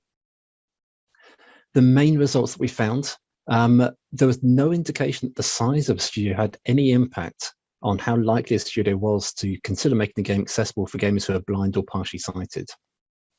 We did find that developers are far more likely to incorporate access features to meet the needs of gamers with partial sight loss rather than those with severe sight loss and no sight at all. And most developers reported a firm understanding of the needs of gamers with partial sight loss, also agreed that they will always aim to make their games accessible for that group. This wasn't the same for developers who reported a firm understanding of the needs of gamers with severe sight loss or no sight at all. They didn't commit to always aim to make their games accessible for gamers with severe sight loss. So in terms of the barriers, we asked which factors might prevent you or have prevented you from incorporating changes that improve the accessibility of your game for people with vision impairments. 3 factors got 50% or more. The largest was that underlying game engines did not support accessibility features. And that was a bit of a recurring theme. We had a lot of developers say that would make a big difference in whether they can make a game accessible or not. The next largest at 54%, it would be too costly to re-engineer existing games, which is something that we've seen time and time again. Retrofitting doesn't work, and even if it can work, it's more expensive than building accessibility in from the start. And half respondents said that incorporating accessibility was too complicated. And again, there's a bit of a theme there of the knowledge around how to make things accessible. We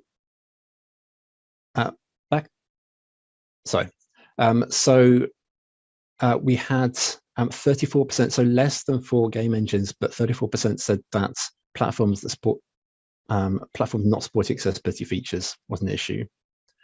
And then we had 26% say it would compromise creative vision, and 20% say it would adversely affect the quality of the gameplay.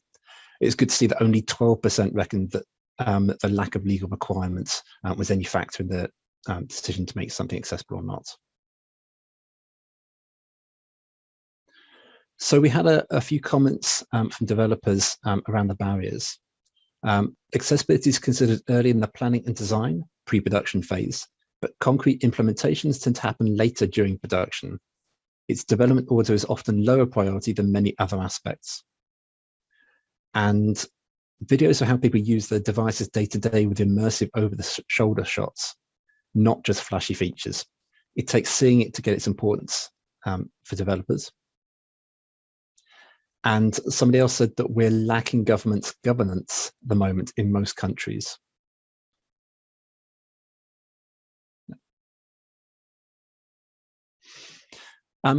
So we said before that companies didn't know how to make things accessible. So we were also asking about the knowledge gaps. And again, there was 3 that were over 50%. So 64% said they weren't sure of the user needs of specific groups, like people with sight loss or hearing loss.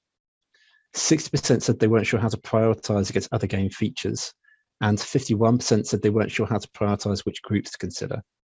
Now, slightly less, we had 45% didn't know how to find disabled people to involve and test with. 43% said they're aware of the user requirements, but they weren't sure how to incorporate them into the game design. And the 2 lowest were around kind of economic viability. 32% not sure on the return on investment, and 23% not sure of the market size. Now, they were the lowest ones, suggesting that companies didn't see the economic factors to be much of a decision maker at all. But actually, 16 out of the 32 of the comments did reference economic factors in some way.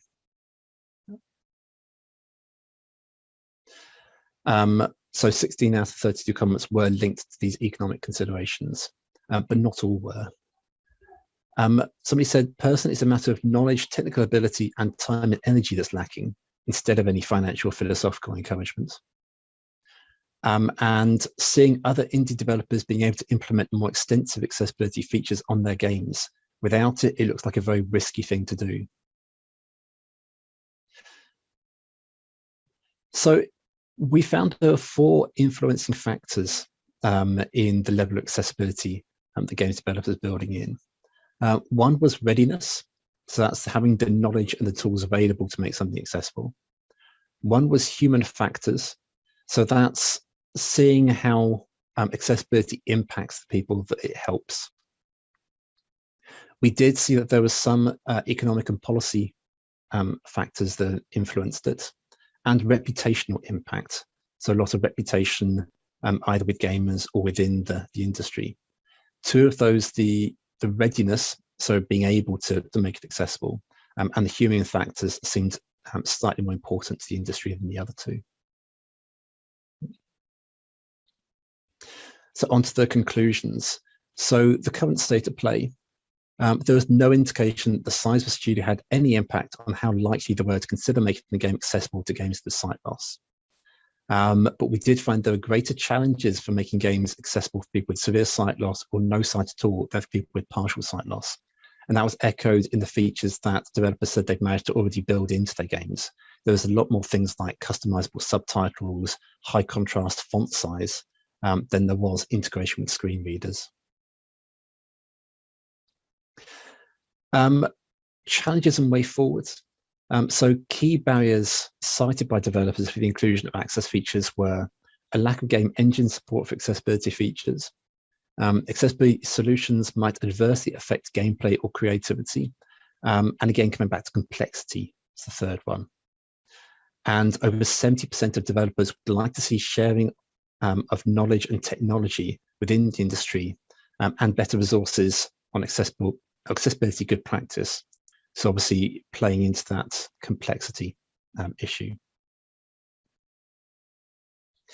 And engagement. So another major theme, more user engagement will help the industry understand how access features such as screen readers, magnification, audio description, audio triggers, and cues are used with people with visual impairments.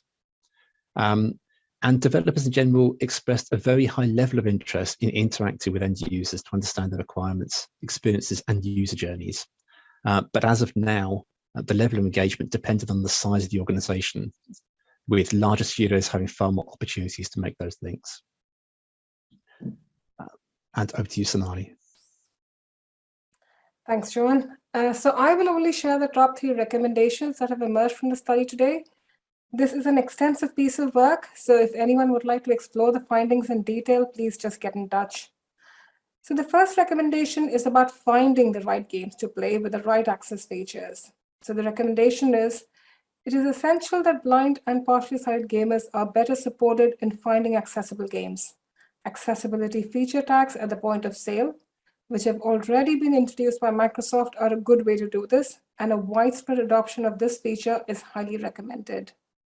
I think it's quite important to note here that for many people, losing sight is not a one-off event. People lose sight gradually and experience a number of deteriorations in what they can see. This means people may need support to learn and then relearn how to adapt as their sight deteriorates. This means we need to make it easy for people to find games with different access features which are easy to turn on and off, make the experience more intuitive and consistent.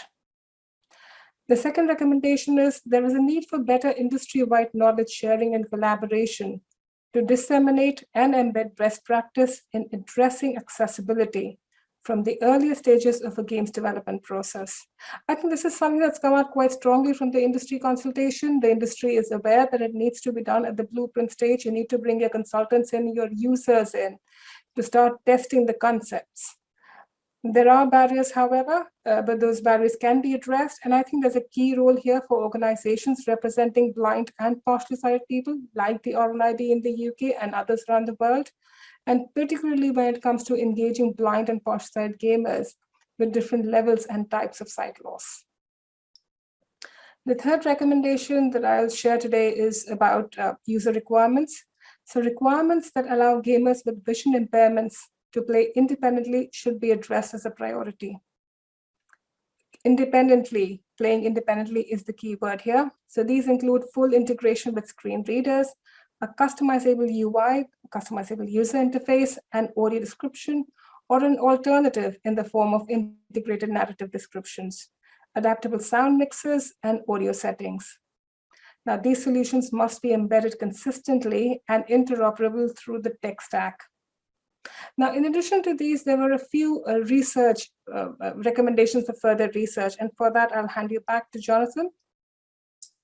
Thanks, Sonali. So yes, 3 recommendations for further research that we pulled out of the research. The first is that we need to do more research to measure the usage and popularity of accessibility features in games of different genres in real world settings. So we use the survey, but we'd love to be able to collect real data from the platforms to understand how the accessibility features are being used.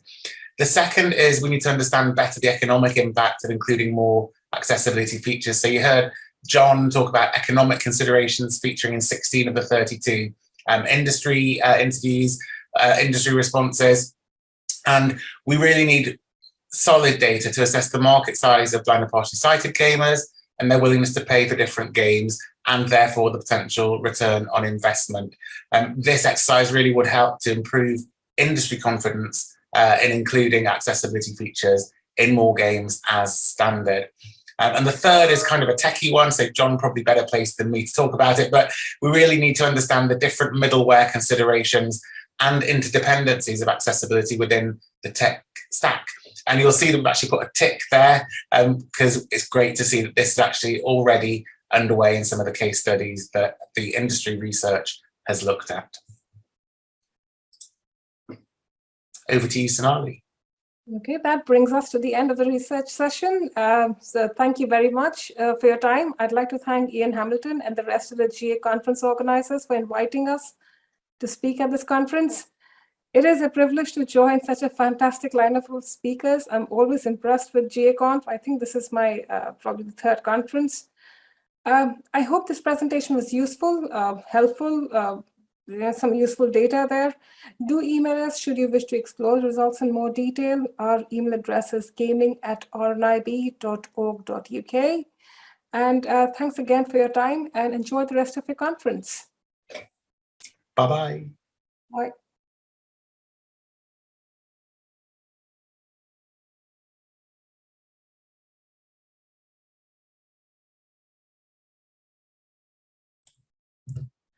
All right. There was so much goodness in this talk. And to go back to something that was said at the very beginning, that people with sight loss are motivated to play games for the same reasons as those without.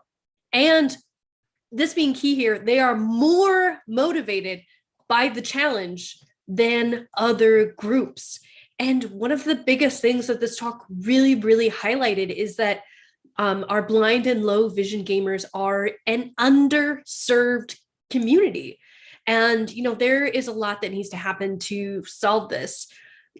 We heard several examples of why making these games accessible can't happen. I mean, game engines make it really, really difficult, which is a key part, which is why if you are wanting to make an accessible experience for blind or low vision gamers, hopefully you are emailing your engine provider and telling them about the support you need. And obviously retrofitting is always incredibly, incredibly difficult. And there was so much research in there. Again, we're going to pin it in the Discord, but they provided the email if you would like to learn more about the data. And one of the things that came up in the Discord that I believe James Burry had mentioned is that, it's important to have players talking about using these features. Devs don't always know that folks that would greatly benefit from better accessibility are even playing their games. And that's been hugely beneficial for his work.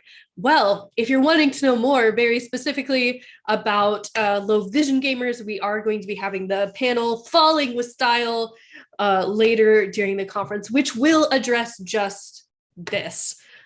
It's absolutely fantastic, and I cannot wait for that. So we are going to be taking another short break while we rest up and get a little bit of time to stretch our legs. We will be back at 12:30 for accessibility in UR. So I will see you then. Continue posting in the Discord until we're back. All right.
Hello and welcome back, everyone. So first, I want to remind you, if you are watching this, whether it's on Zoom or YouTube, if you have questions, please run over to the Discord. When you registered, you should have received a link that will let you join where you can get all of your questions answered. If you do not register, you can still do so to get the link. You have to register to get access, though. It's our secret hiding spot. We are going to be rolling on to our next talk. The Discord channel is named Accessibility in UR, and we have plenty of people in there already. I did receive, I'm going to take it as a threat from one of the speakers, Mark Friend, who is aiming to take the #1 most frequent presenter badge, which, I decide who gets to have that. How dare you? No, just kidding. You're great, Mark. If you're looking to register, you can register by clicking our Eventbrite link. It is available on our website at GaConf.com. So let's see. So rolling into our next talk, Accessibility in UR, from Advocacy to Action.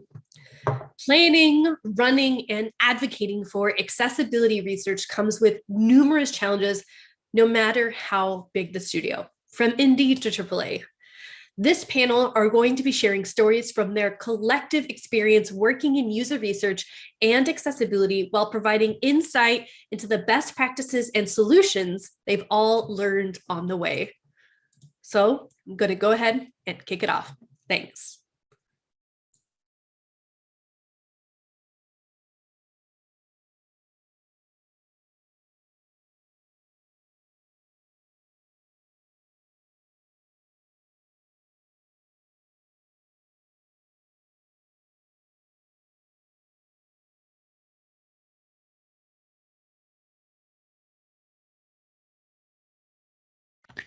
Hello and welcome to the Accessibility in User Research from Advocacy to Action panel.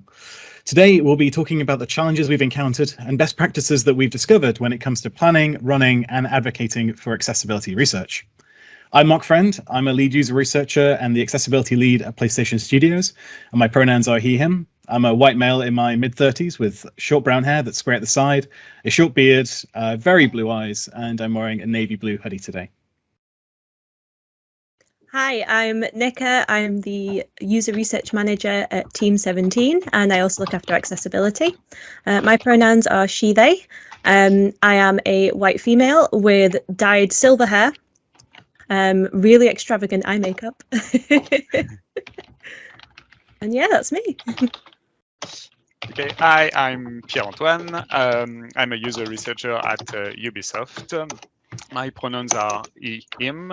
I'm a white male in my mid-32. I have like black and gray hair. I'm starting to have gray hair at least.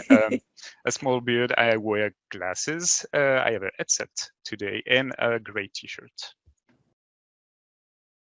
Hi, my name is Inger Ekman. I'm the Director of User Experience Research at Embark Studios, a fairly fresh Swedish studio. And today I am wearing a black hoodie. I'm a middle-aged woman with light dreadlocks. I have glasses on and big black headphones. So welcome everyone. It's a pleasure to talk with you all today about this topic. As I'm sure you're all very much like me, we can all talk about accessibility for hours upon end unless someone stops us, but we're going to do our best to try and keep to time today. So our first topic is going to be all around advocating for accessibility research. So yeah, what in general, kind of what tips do you have when it comes to advocating internally for accessibility? I can take that one. I think it's gotten a lot easier nowadays. The water level is rising, if you like, and many times what you need to do is just point to the competition and go like nudge, nudge, and you're already progressing in the conversation. But I feel like previously I found the bigger threshold to be getting around some misconceptions about accessibility and what work that entails, namely that it's expensive and you put in all that effort to cater to a niche audience. So I think one of the examples where we really were able to work with that and crush that misconception was when we were working with a game team that had a lot of past games, and they were looking at an engine upgrade. So we started looking at their past games and just did a review of all the accessibility work they had done and kind of identified hot spots and misses there. And that was actually surfacing a lot of features that they thought were critical to the game and also critical from an accessibility perspective. And that started a really positive conversation about how to preserve all that good into the next version. That's interesting because I usually try to do that also, and the competition also. Like, look what they did. We can maybe do that or something like that. But I think that for me, the advocacy start like just speaking with colleagues about that, about accessibility and about disability. I think that's also important to talk about it today. Like, we are all user researcher, and we can say like, okay, we are not like focusing on accessibility. Some of you are, I think, but it is not like my my job. It's a skill I have, let's say. But I know that I think for me, it's important that we are, as user researcher, as we go and see directly players, it's important to have this mindset of accessibility and discuss it with our colleague directly. But I found it also easier for maybe sometimes. I'm not like an old guy in the industry, but I found that there's all the new generation that comes, at least in my studio, are more aware of that, and it's far easier to discuss it. So I think that's also a good entry point, like, okay, using them as allies, like identifying them as allies, and then they can go and spread accessibility things. And so that's how I do it.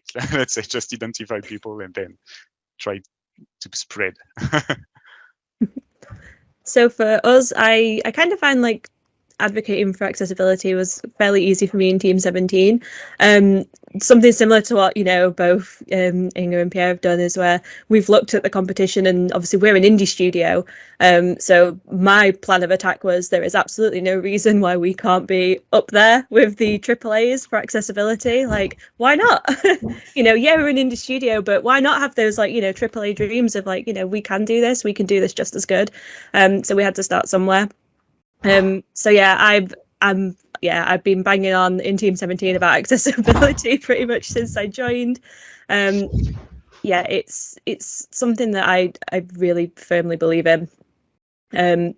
So we've managed to sort of create quite a nice culture in Team 17 already. So we've gone from having sort of like ideas about accessibility, and we had something similar to what Inga mentioned, like, you know, the whole sort of, oh, it's going to cost a lot of money.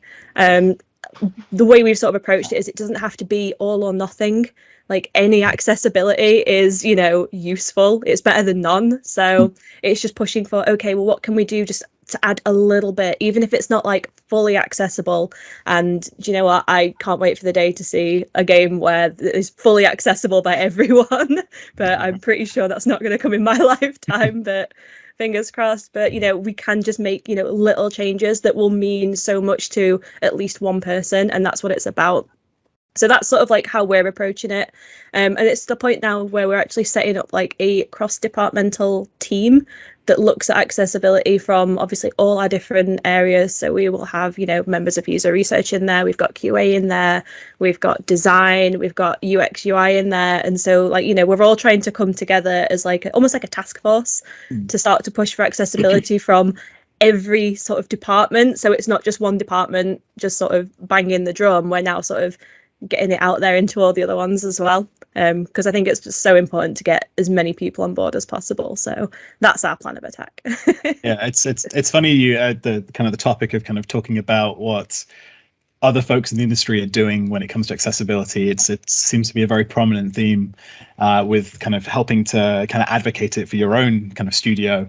And it's certainly something that I've done as well at PlayStation Studios. I've put together, way back when I started, like 8 years ago, put together an intro to accessibility presentation to kind of start onboarding people and be like, this is like why it's important, why you should care, and here's like a bunch of like topics like color, contrast, text size, subtitles, controls, and just examples from like across the industry to show that it's, because one of the biggest hurdles that I faced in the early days was kind of this feeling that, oh, we can't really do that. It's not something that we can do, or maybe it was a case of like, oh, that's just something that an independent developer can do because they're not a AAA studio. They can kind of pivot and do these kind of things.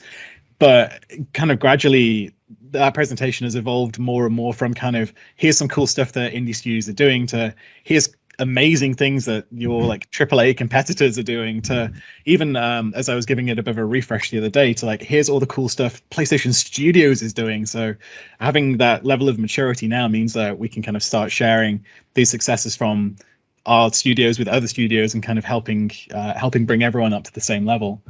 And yeah, to your point there as well, it's like it's that kind of task force element of it's great to not be alone in this, because I know obviously there was more than just me doing it in the early days, but at the time my kind of sphere of influence was super tiny, so it kind of felt like it was just me. But now we're at a point where we've got so many advocates and even people in full-time roles at studios doing this, and it's such a amazing feeling to not have to try to be a person who's in every single place all at once, because it's just physically impossible and so tiring. So having people at all the different studios kind of taking care of things is such a great thing, but that's not something that happens overnight. It takes a lot of like passionate people to want to get involved in that. I know that that's also related to that, because you talk about that accessibility 101 presentation. That's something that I did for some of my colleagues, at least for the closest one I'm working with in user research. But that's also something that I try to do when I can to students that are in school actually learning, making games, or want to work in the game industry. And that's something that kind of works, because I saw like some of my old students are now in the studio or in other studio, and I know that they continue to share the accessibility knowledge and stuff like that. So yeah, it's mostly people from UX for now, but I think that we can go broad and go to discuss with devs and stuff like that. But yeah, that's also something that I think we can do when we are invited to, because it's not always the case.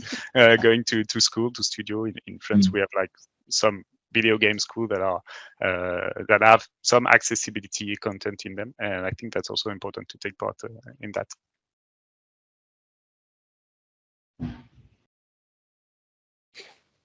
Another great success that we've had is kind of on the topic of kind of broadening the number of folks kind of being involved in accessibility.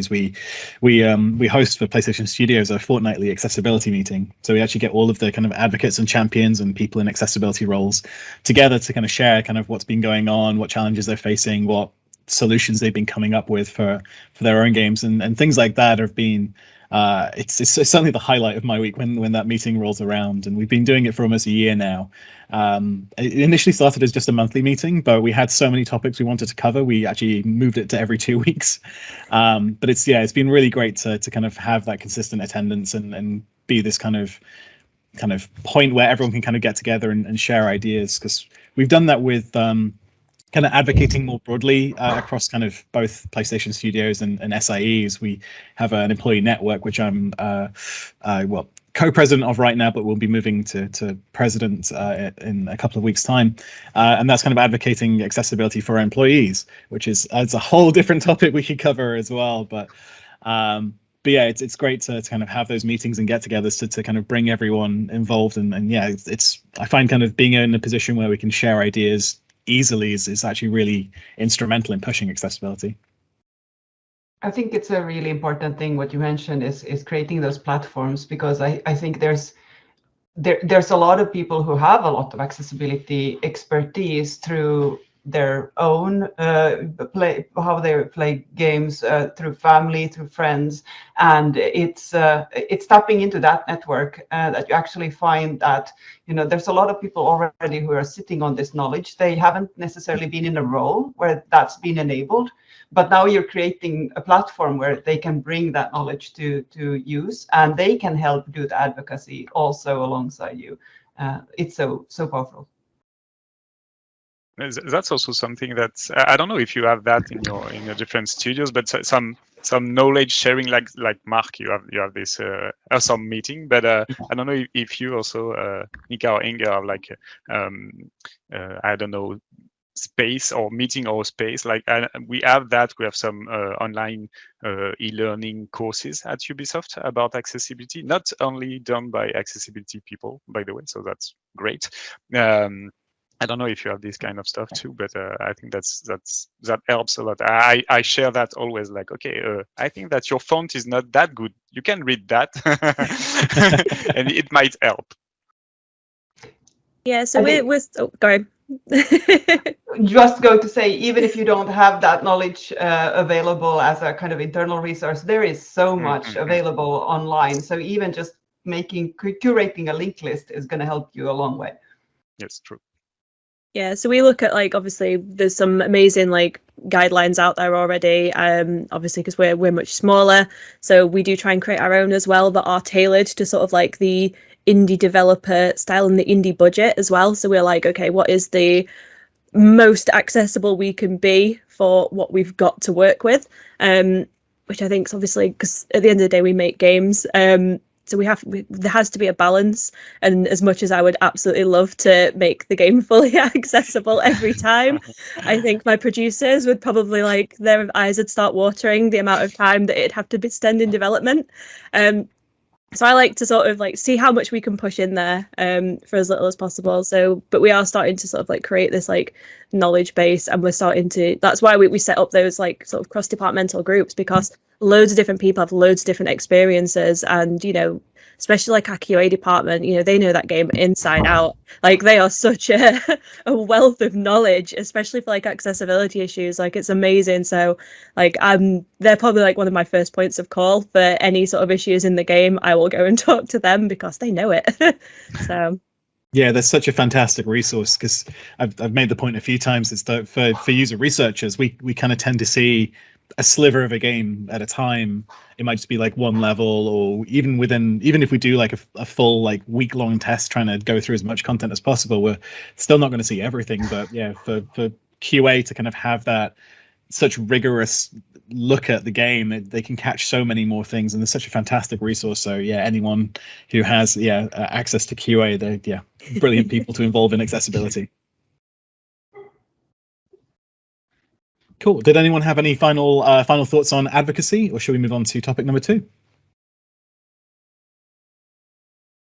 No, all good. Okay, so our second topic today was on planning research. So the big question: how do you plan effective and impactful accessibility studies? So I will take this one. This is probably one of my favorite things that I have sort of managed to achieve while being at Team 17. I've not been there that long. It's coming up to 2 years, I think.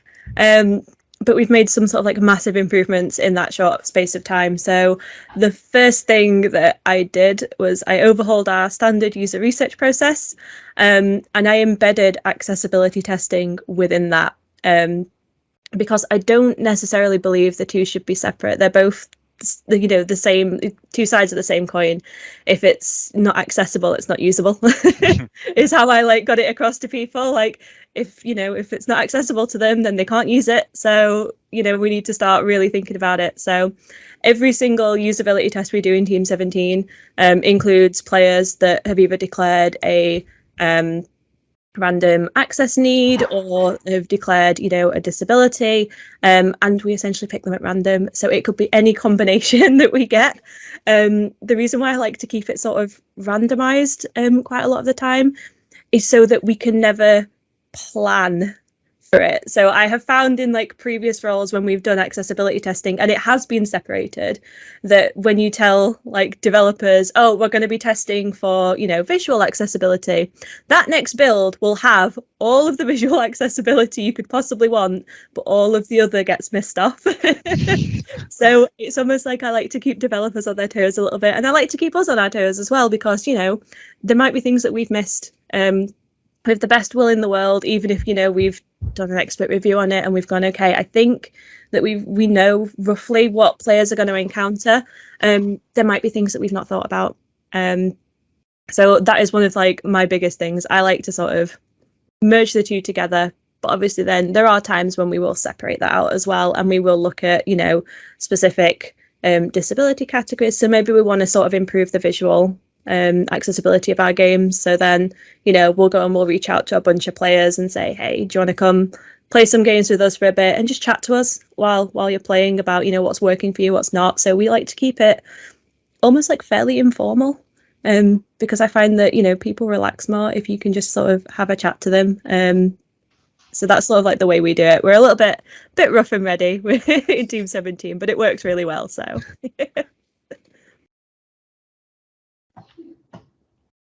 I can continue on this one. At Ubisoft, we are mostly doing like accessibility tests, and we don't run a lot of them. I hope that they will have a lot more, and we are prepared to do that, and we want to do that. But yeah, for now we are really running accessibility tests and involving players with disabilities, like more in the theme that focusing on access needs or barriers. We don't have like any medical information or stuff like that. We don't go into like, I want that disability or that disability. We're more like we need that to test that feature, and that, I don't know, like something like subtitles, kind of subtitles. We just look for people that may have problems to read text and stuff like that, and we just recruit like that. And so we don't know exactly why they can't read or they have difficulties reading, and we test like that. So it's more focused on the accessibility features we provide in the games. But I'm also trying, when I'm doing tests like regular usability test, we don't have information about as I said, like accessibility needs, or really small information. We can do anything with that. But when I find something that is related to accessibility, like, I don't know, one player told me that they can't read something because, I don't know, the font is not good, or it's italic or stuff like that. I always put that in an accessibility panel in my report. Like, it was not the topic, but this is an accessibility issue. For this player, I don't know, but it can be one, and though resources and stuff like that, so they can do that. So yeah, the goal is to have people with disability in the regular test. That just, like, for now, we don't really have a list, and we might discuss that a bit later, I think, but we are doing mostly remote tests. So yes, we don't even see our players now. That's a bit sad, but it's the new life now. So yeah, but that's all I'm trying to do. So either usability test, or trying to include when I found something that is related to accessibility in my report. Yeah, I like that approach a lot. I've previously been in a setting where I had a big enough team size that we were able to do targeted accessibility testing. Even there, you know, you can focus on something, but you're never going to be representative of everyone. So you're always choosing, and I found that the best way to keep you kind of catch you off guard, exactly as Nika said, is to just make sure you have a very accessible playtesting program in general. I find that remote testing is really good. We've put in a lot of effort at Embark on making the remote playtesting as closely intimate as possible to work with remote live observation and really have those in-depth studies also possible to do outside of the lab. And that lowers the barrier a lot to people to join. And then to really make sure that when you have those accessibility learnings, that you help lift them out from the noise of you might get one comment out of a bigger playtest, and you kind of have to use that flag of, hey, this is an accessibility learning to give it the visibility it needs, because you're never going to find a playtest where the majority talks about an accessibility setting, but it's still important. Yeah, I think representative is a great word there. It's something that we're very aware of when we're planning our research, and we've kind of tried everything, I think, when it comes to it, and they all have their benefits, and we kind of tend to tailor the accessibility study depending on kind of the game or what we're after from it. So yeah, we do tend to try to get folks with accessibility needs into just general usability tests, because you're right, it's accessibility is usability and usability is accessibility, so it's great to have people included within those kinds of studies. Sometimes we'll even do I kind of describe it as like a bolt-on at the moment. I don't really have a better way of describing it right now. But kind of we've done some studies where we did, it was the plan originally was to kind of do 2 separate studies, but because of kind of booking time in the lab and researchers' time and time to report things, it made more sense to kind of combine them but still keep them a little bit separate. So we had day 1 was 6 users for usability, day 2 was 6 users for accessibility, and it's something that we're looking to kind of try to do with a lot more of our studies to kind of make more effective use of our researcher time, because to kind of go back to the first topic a little bit with advocacy is that there's sometimes a bit of a hurdle when it comes to convincing, or there has been historically, and I know there is for other studios as well, of, hey, spend all this money on an accessibility test, and when it's actually, well, just spend a tiny bit more on your usability test and you'll get all this accessibility feedback as well. It's a much easier sell, but again, thankfully PlayStation Studios is in a pretty good place right now, so it doesn't take a whole lot of convincing anymore, which is nice. And then, yeah, we've also done dedicated accessibility tests. And again, depending on what we're looking for, we try to make sure we get a bit of a mix of either folks with specific accessibility needs or kind of the related medical conditions. But again, it kind of depends on the project and what the ultimate goal of the study is. And then the kind of last type that we tend to do is what I've called focused accessibility testing, which is where we will specifically look at, say, colorblindness in a game, and then we'll recruit however many users who have variations in colorblindness to come into the lab or remotely, as we have to do a lot of now as well, to play the game. Because yeah, again, to bring it all the way back around, being representative is really important for our data, and we know that disability is such a spectrum that while it's great to get the feedback of 1 or 2 users, to kind of provide that kind of evidence with certainty, we need to have a range of people. One user with a motor disability will have very specific needs compared to 20 others. So having a range of folks in there in a focused test allows us to kind of see more kind of patterns emerging with the feedbacks. But yeah, it's been really interesting kind of developing these different methods over the time and kind of figuring out which one is the right one for each of the games. Normally for what we look at, if it's a smaller game that's maybe doesn't have the budget for as much user testing, then we'll probably try to mix a lot more in there with the usability studies. But yeah, with the larger scale games that have the budget, we'll definitely try to get as much of like the focus testing done as we can.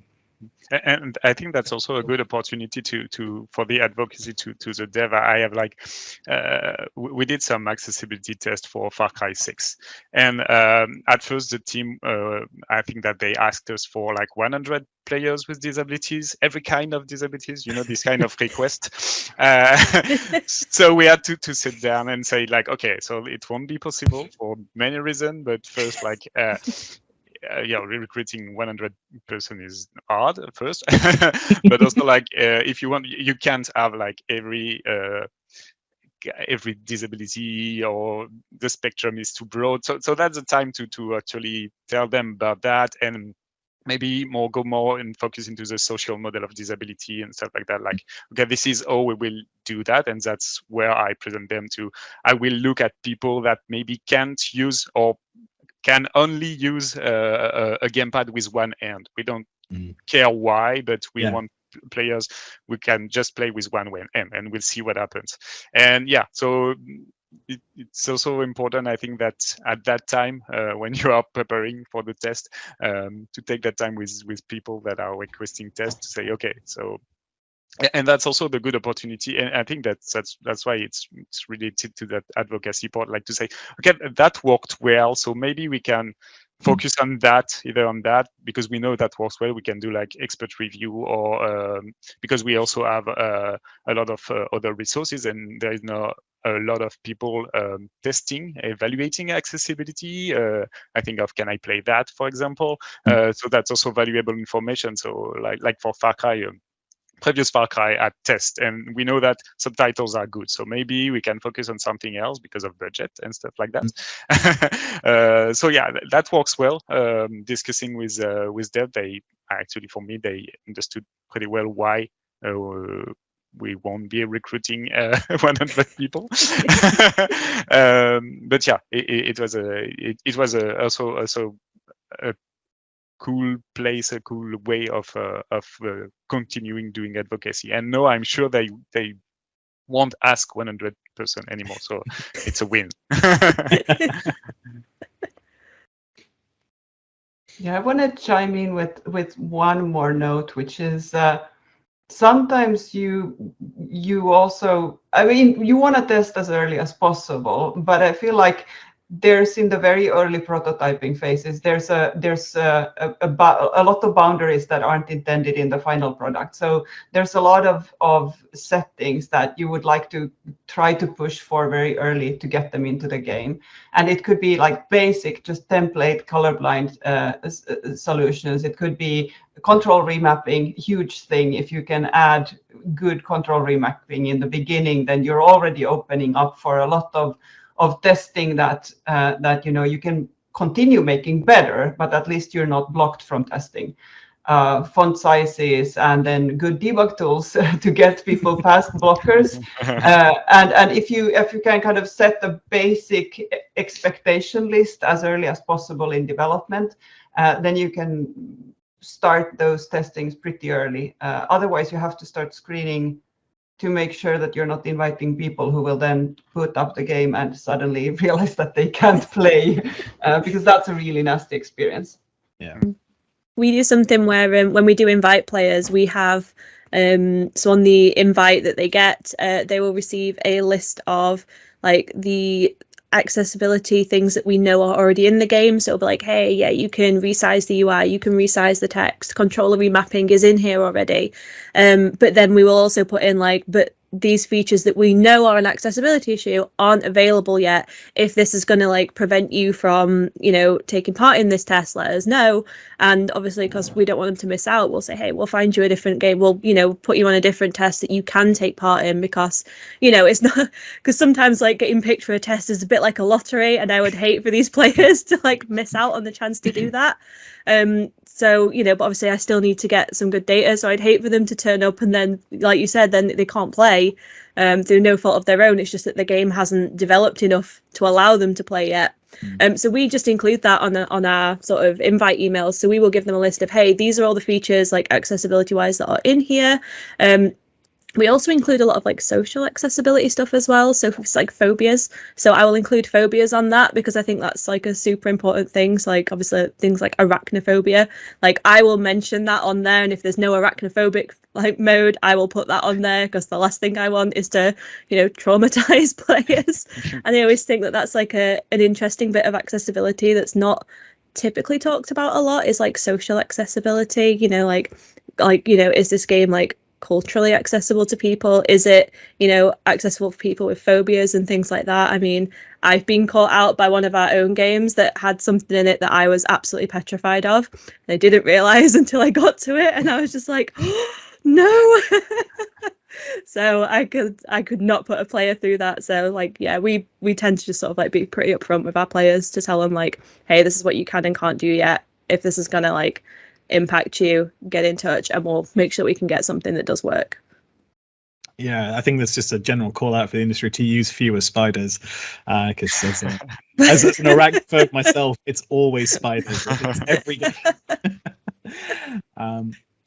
Actually, it's another good point there in terms of the kind of the list of what is and isn't kind of ready or accessible in the game. Is one thing that we found works really well is in the same way that we sit down with our teams and do kickoffs for usability, and maybe even talk really early on in the project about general milestones that the game is going to go through, so we know like when to structure our research around kind of alpha and beta and even earlier, is to kind of ask what their accessibility milestones are. Like, when are your subtitles going to be ready? When is control remapping going to be in the game? And that way we can make sure we can test it at the right time, because yeah, there's like you're saying, there's nothing worse than someone turning up and they can't play the game. So yeah, I think that's been a really important thing for us as well, to know when these particular settings or design goals are kind of achieved by the studio, so then we can, because I guess the balance is always testing to see what the barriers are to start with, but also testing to validate, to make sure that the inclusive design or accessibility settings do actually work. So it's kind of a bit of both. You kind of want to get in there early and kind of figure out what's going to be a barrier, and then also make sure that when they do have a colorblind mode or control remapping or whatever, that it does actually work as expected, and that itself isn't going to create any barriers. Cool. Okay, I guess we've already talked a little bit about it, and it kind of segues nicely into just running research. So yeah, what are some of the best practices for running an accessibility study? Yes, I can take this one, because I try to write some documentation for my colleague, because again, and I think that's interesting, because everything is kind of related in our discussion. Yes, it's important also to let's say train our fellow user researcher to do that job. We are kind of expert here on accessibility, but I think that's the responsibility to anyone. So yeah, we try to do that at Ubisoft, to have like this sharing this knowledge and training others. That's something that I think is important. When we did our first accessibility test for Far Cry, we did some training for our moderators. So because some of them, it was open discussion, because some of them were kind of I don't know if you can use the word afraid, because it's a bit strong, but they were, yeah, they were not sure that they will handle it well, like being with players with disabilities, because I think that they never went, I don't know, near people with disabilities. I don't know, but at least without knowing it. So yeah, it was important, like everything related to disability etiquette, or to, and it's kind of easy. It's like act as you usually act with players. So it was kind of easy finally. And we had those also a checkup, like every day at the test. So how it was, how it went. Do you feel comfortable with the player? And everything went super well. And actually, even moderators that were the more not confident, let's say, we're really happy to do this test. And like it's always a bit cliche, but it's like, well, I open mind, blah blah blah, this kind of stuff. Like, okay, I know things now that I never knew before. But so it was an important part, like doing all that training with moderators and with everybody involved in the test. And when it comes more to practical stuff, I know that I can say that I think that we doubled the time for everything, like double the time for preparation. So to include that training, for example, for recruitment also, to be sure that the persons that we recruit are the fit the profile we wanted. Double the time for doing pilot testing with players with disabilities. So it's like a double recruitment. But it was like, again, to be sure. And actually we had some players with low vision that unfortunately couldn't play the game. So it was a bit of a problem, let's say, for the pilot test. But at least it was in the pilot test. We changed the watermark because as we are doing it remotely, we have like this watermark on the screen. And of course, when you are testing with players with low vision, watermark can add another barrier. So it was important to take that into account. Also, everything that can help to manage fatigue. I think that's also important in regular tests because we have some players that can play like 6 hours straight without problem, but sometimes it's not exactly the regular experience. And for players with disabilities, it's sometimes more difficult for them to concentrate or to focus on the game, or even like fatigue in the end or stuff like that. So more breaks, or at least we ask them, like, I think that the good thing to do is like, okay, if you need a break, just tell me and we stop the test, or we can stop for today and come back tomorrow. So more flexibility in the test. So of course, more flexibility in the protocol too. And it was another part of the training for our moderators. Yeah, for those tests we did, it was like all remote, and I think that's great because we can reach people that maybe before we were forced to do all that remote testing, were not able to come to the studio. So this is something helpful. We had to test a lot of things with our QC accessibility team also to be sure that everything works well through our remote setup, if players were to use specific hardware, specific assistive technologies, we had to be sure that it works, like using the Xbox, I just don't remember the name, adaptive controller, that's it. Or if they use, I don't know, like any specific devices they could use. We tried to test it in tech setup and stuff like that, just to be sure that it works. But yeah, it was basically same test with more time to be sure we have enough preparation. But when it comes to like writing questions, writing surveys or stuff like that, it was the same questions, same kind of surveys. Of course, we checked if our tools were accessible because sometimes your survey tool is not accessible, but it was okay, so we went with that. Yeah, when it comes to everything related to the methodology and the data that we gathered, it was exactly the same as a regular usability test, let's say. Yeah, I think it's super interesting that obviously like remote testing has opened up like so much more availability for players that have got disabilities that maybe can't join an in-person test. So that we've found that's been like, sounds really bizarre to say that the pandemic was useful for us, but it kind of was in a way, because we went fully remote. I joined Team 17 during the pandemic, so we were fully remote from the second I joined. We're just opening our user research lab back up, like our physical lab.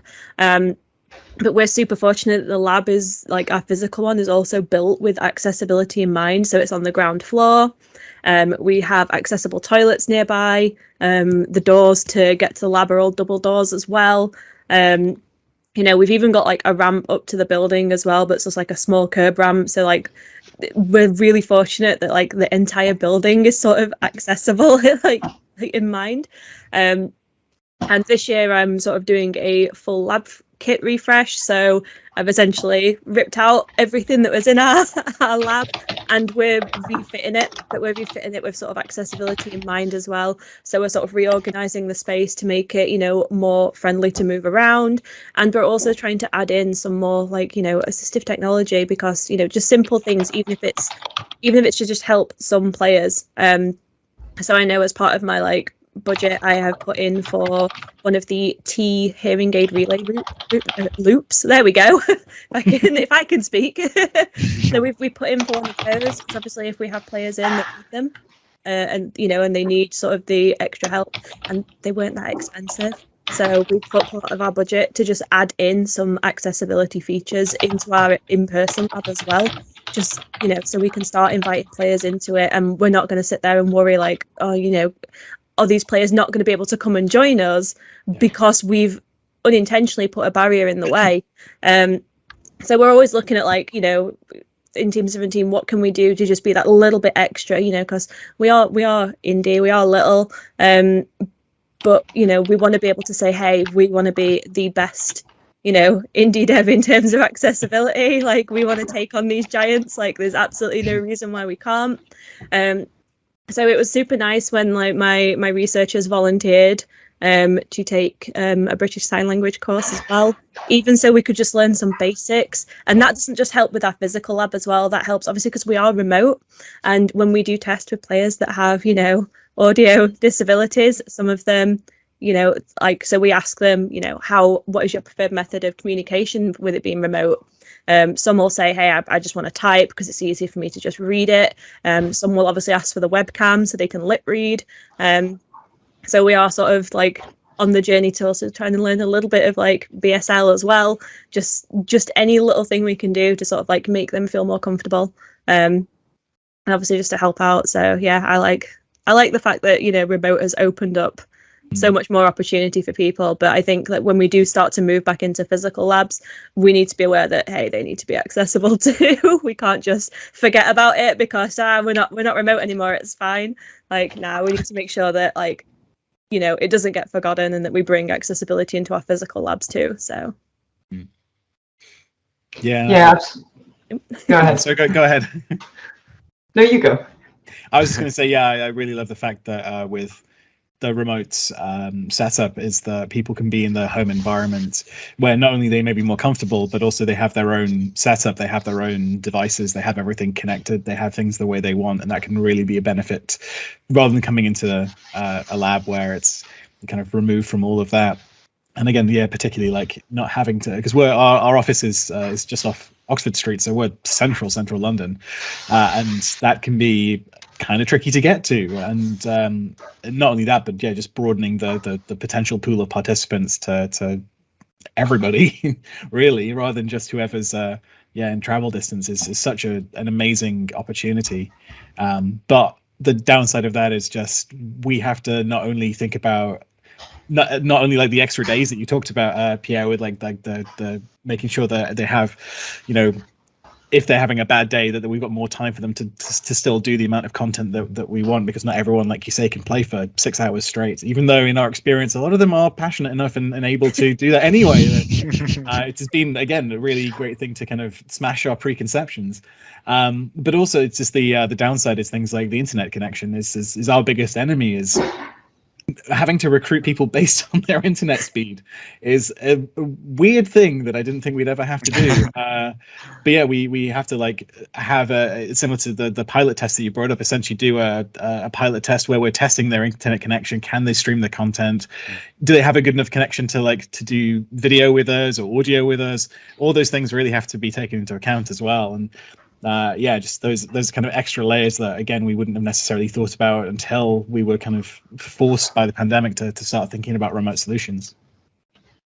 Yeah, the remote solutions. I mean, we're talking a lot about the added benefits of having all of these digital tools. I think communication is so much more. You can basically pick your palette. So if you want to have an interview, if you want to do it written, if you want to caption the video calls, you have all of these tools available that we're right now scratching our heads on how to add captioning, for instance, in a good and seamless way into a physical test environment, because it's such a big help for sessions.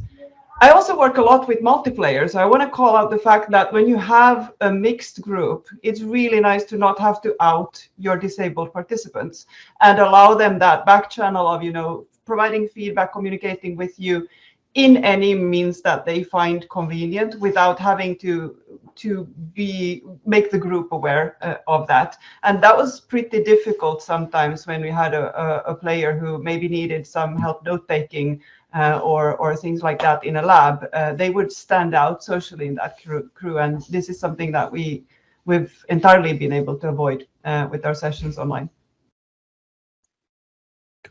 So unfortunately, we are at time, but I'm going to allow us a couple of minutes over. Sorry, Ian and Tara. Because I do think it's nice to have a little wrap-up question. So, yeah. So, what would you folks say is the kind of most useful or kind of most important thing you've learned in your time working in accessibility and user research? Shall we start with Nika? Yeah, sure. I'd say that the most useful thing I've learned is that every little helps. Like every little thing, it doesn't have to be all or nothing. Like it'll make a difference to someone, and the more differences we can make, the better. Yeah. Pierre? Yeah, I think that I will just tell what Nika said earlier, that like doing accessibility is like doing usability for everyone. So I think that going into that way is good for the mindset of our whole industry. Absolutely. Inga? Yeah, I think for me it's been coming back to the principles of UX research, which is don't assume. And it's a really good reminder to go in without preconceived notions and just absorbing what's happening. Yeah, absolutely. Agree 100% with everything. For me, in addition to all of that, it's also been that, and this is something I've talked about before, actually, at previous GaConfs, but this assumption that accessibility was different in some way from usability, and the way that we started from kind of this checklist approach, as I think a lot of people do, and it is a very valid way to start accessibility related research, but it is, and again, 100% what you said, Pierre, it's usability, it's the same thing. There's no need to kind of come up with a whole new process and way of thinking about it. We, after many attempts to figure out the best way to do it, we just came back to our tried and tested approach for usability in terms of like severity scales and structuring tests and all that kind of thing. So yeah, and also just on top of that as well, the fact that we've done that has allowed, because with kind of that pass-fail criteria, it can be a bit, where does the team go from here? But when it's more things like, here's a bunch of high and critical issues to do with your combat or your traversal or whatever, and then the team approaches that in the same way they would the usability issues of, well, let's think of a solution to this. Let's come up with something interesting and innovative, rather than just kind of thinking about how do we check that box. It's how do we solve this problem? How do we remove that barrier? But yeah, I honestly wish we could keep talking for like another hour. I'm gonna see if we can do a part 2 very soon. It's been an absolute pleasure talking with the three of you. Any final closing words? Anything you'd like to say before we wrap up? Just start doing the testing. It's not rocket science. In Nika's words, I'm gonna steal those. Every little helps. Yeah. Brilliant. I think that's the perfect way to end it. So thank you for taking part in all your words of wisdom, and yeah, thank you for watching our panel.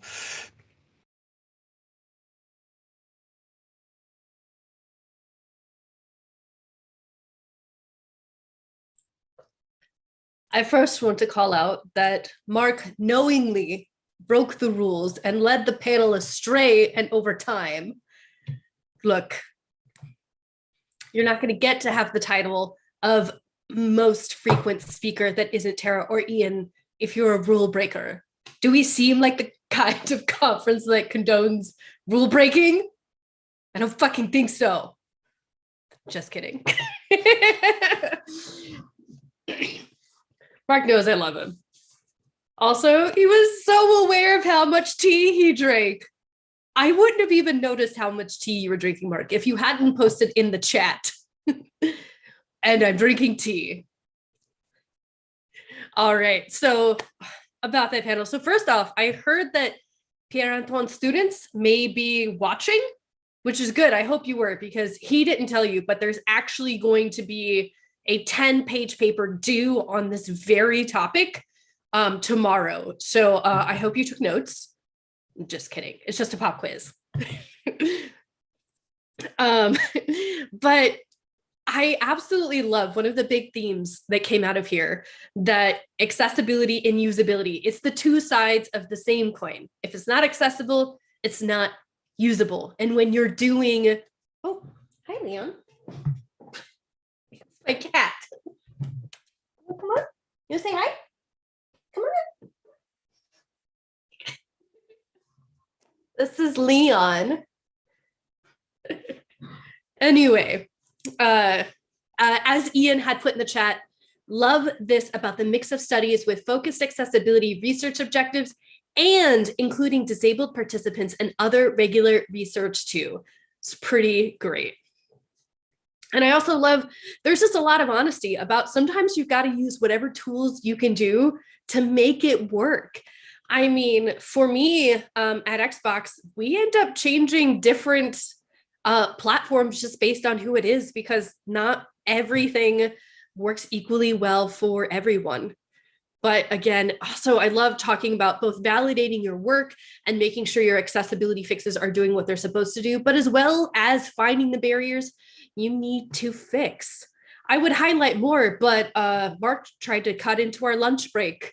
So we're going to be taking our lunch break now, which will be just under an hour. So please go have some food, stretch your legs, and again, feel rested. If you have an animal, please, please, please post a picture of them in the Discord chat. There is a Leon emote if you would like to use that, because he's a frequent guest here on the stream. So thank you so much, and I hope you enjoy this break.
Hello, everyone. I hope that you had a great break, that you were rested, you're energized, and ready to go into the second half of day one. One of the things that we always have in the second half of the day are our micro talks.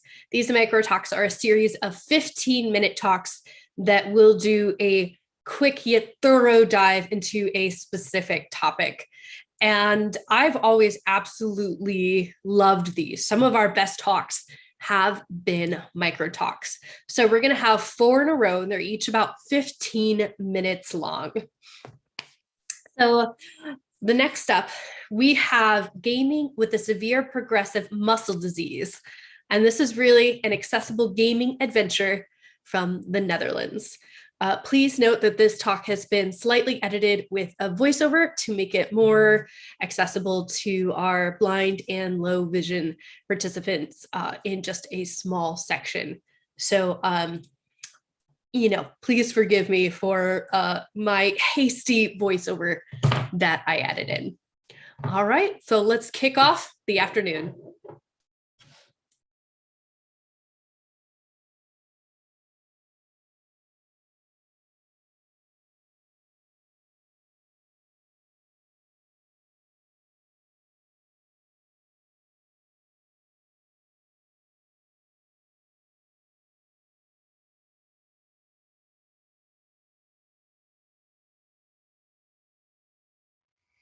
Hello, welcome to this presentation for the GA conference. My name is Ruud van der Wel. I'm the founder of Anime Gaming.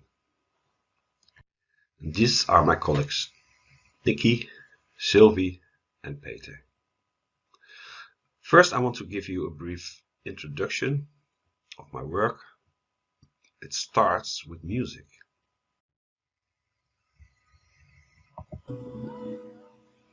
Ik werk hier als ademhalingstherapeut en ik ben in 2000 begonnen om muziek te gebruiken als middel om je ademhalingsoefeningen te doen.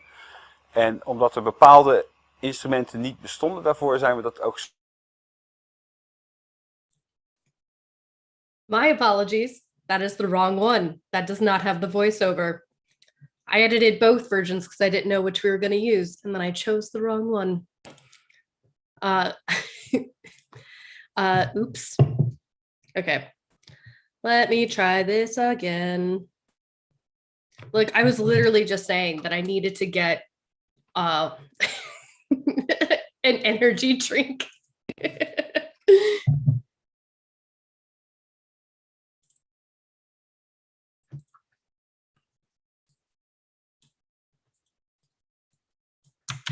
All right, here we go. Attempt number 2 with the dubbing.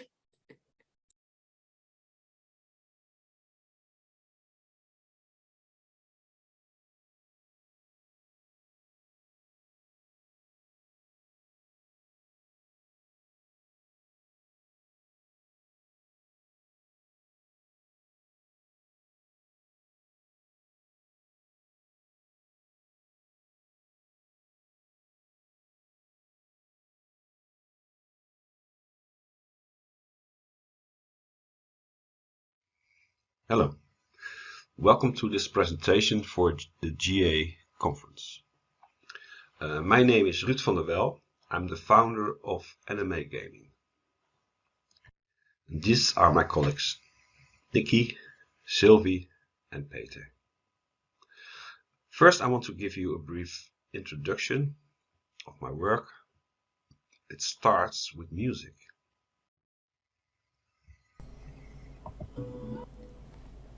I am a respiratory therapist. I started using music technology in the year 2000. In recent years, we have developed our own technology. The ideas are partly developed in the Rehabilitation Center. The Magic Flute is an electronic wind instrument that you can play without hands. The adaptive travel sax is very light to play and can also be played with one hand. This instrument is highly customizable for any kind of disability or physical limitation.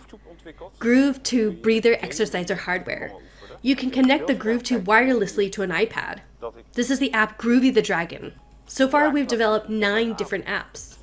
In 2020, I started NMA Gaming. So many clients didn't have access to gaming. How can we change that? That was our first question. Here are some of the materials we use. Adaptive controllers for the Xbox and Nintendo, joysticks, switches, etc.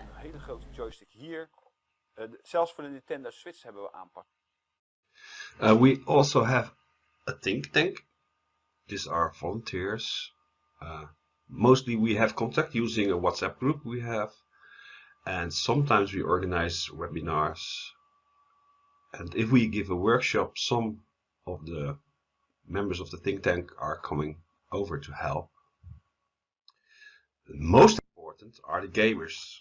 They tell their stories on our website, and we think their feedback is essential in developing and finding solutions. So, over the years, we have developed a lot of music equipment ourselves or with others, but there's more than that. I want to take you back to the year 2013, or even more early. Let's go back to 2008, the year that I founded my Bread My Music Foundation.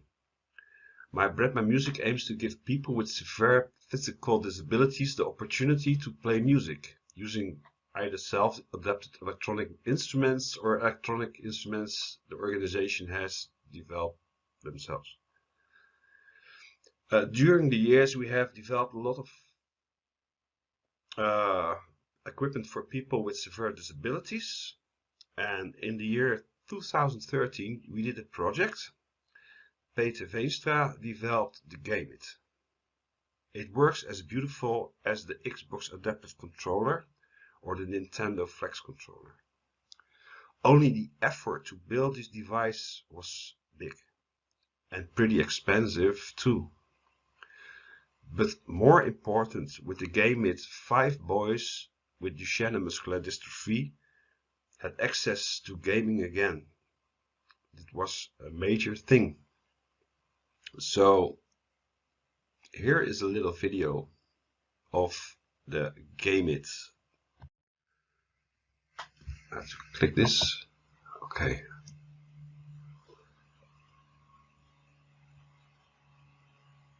It has a built-in sip and puff, which is great.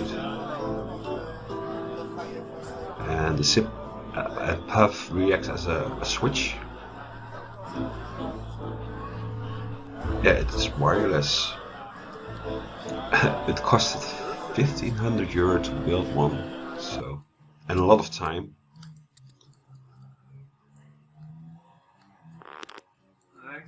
And it was for PlayStation 3.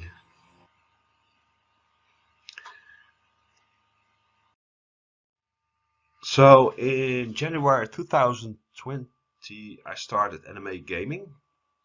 It's a website in Dutch about how you can play video games with severe disability.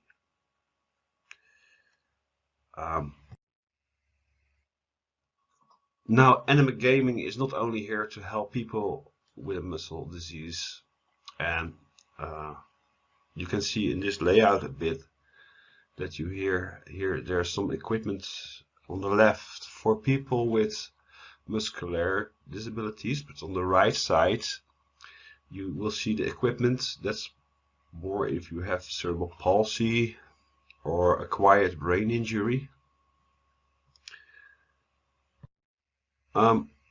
This is the first person I helped. It's Judah, and Judah really inspired me to start with the website. I see Judah for respiratory therapy, and he was so eager to game, and we knew the Xbox Adaptive Controller was there, so we started this little project and it really went well. Judah became an ambassador for a lot of children. Here's a video clip, and the video clip is called Judah Games His Way Through the Crisis. Judah can't play the regular controller, well, but since recently he can also play video games, and that's because we have the Xbox Adaptive Controller. The external switches replace the buttons of the regular controller, and Judah uses the ultra-light mini joystick. And thank you, Barry Ellis from One Switch, for making this available. It's a great joystick for us. So we have some ultralight switches, but also a sip and puff switch. And the sip and puff is developed by ourselves. And Judah has some great news. Children with a severe disability can get this equipment on loan. And now they can also play games alone or together. Hoe doe je springen? So Je kan nu alle kanten op. we started really at the beginning of the corona crisis, and that there was so much demand on anime gaming from the first month we started that it grew really fast, and we had some help from a foundation in Holland. It's called the Disabled Child. They saw that help was needed, and they sponsored us great. They sponsored us great, so we could help many children in Holland with equipment. I want to show you something, and this is the timeline of a person with Duchenne muscular dystrophy. And if you look to this screen, you will see that at the age of 7, the boy with Duchenne muscular dystrophy can still walk moderate distance, and somewhere at the age of 11 he starts to get in a wheelchair. Boys, I say boys, yes, Duchenne muscular dystrophy is only with boys. Also, at the age of 11, you see that he loses the arm function. Now, if you translate this to gaming, at the age of 11, you can still use the regular controller, but at a certain point, you will need adaptations. But the adaptation you will get over time will not be the solution over time. And what I always notice is that at a certain point, the people with Duchenne just give up gaming somewhere down the line. So that is why we need to customize the solutions all the time. I have a video for you. In the video you see Cornel and Kevo. And I want to mention one thing. There is no ultimate one solution. There will be different solutions for the same situation. I myself seek for the solution that are user-friendly. So I will show you a video with 2 persons I helped. We helped, I must say, with my colleagues. And Cornel and Kevo.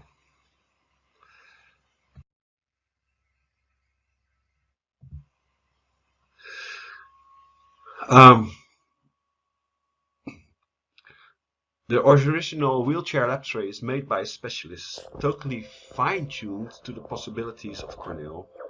Years and years of visiting occupational therapists makes that Cornel still drives his wheelchair with one finger.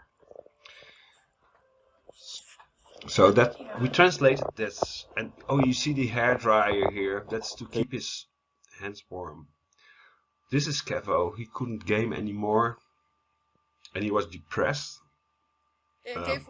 Also, he was at home. He couldn't go to school. He couldn't game anymore. So, and we were able to help him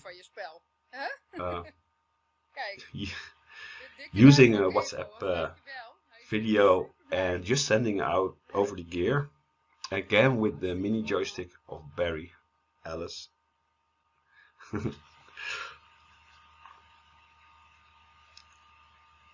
So let's see what's the next. So here we have some gaming equipment we use. It's a table with all kinds of devices, and in the next clip you will see also a person with Shanna, Cherk, and since a few weeks he uses our equipment that he lends from us for €50 a year, and he makes game vlogs on YouTube. Please subscribe. Here you go. Oh! Nee! Oh, keeper! Cherk has also Duchenne muscular disability. Ja, welkom bij een nieuwe Backje video. Vandaag ga ik voor het eerst met mijn nieuwe controller spelen met FIFA op de PlayStation. Hierboven zie je weer al mijn toetjes en zo, dus kun je meekijken waar ik allemaal op druk en dat soort gekkigheid. Maar we gaan een FIFA draftje spelen. Ik heb al een team klaarstaan, dus daar gaan we nu even heen. Maybe we'll need a volunteer to add some English subtitles to these videos of Cherk. Ik denk dat ik hem daar in de spits ga zetten een keer, maar kijk. And please subscribe to his channel. So, the gaming industry, I'm a hardware person, but in the games you could do some settings. So the joystick settings are most important, I think, in the games. And I noticed that there are also games that you can have some assistive control in car games, in driving games. I saw this. I have a reflection.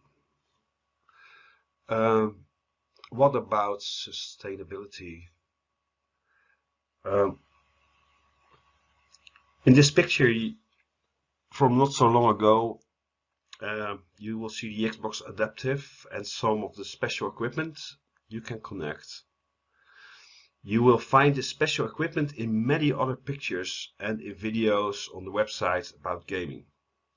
In the red circle you see the PDP one-handed joystick and the Logitech 3D Pro joystick.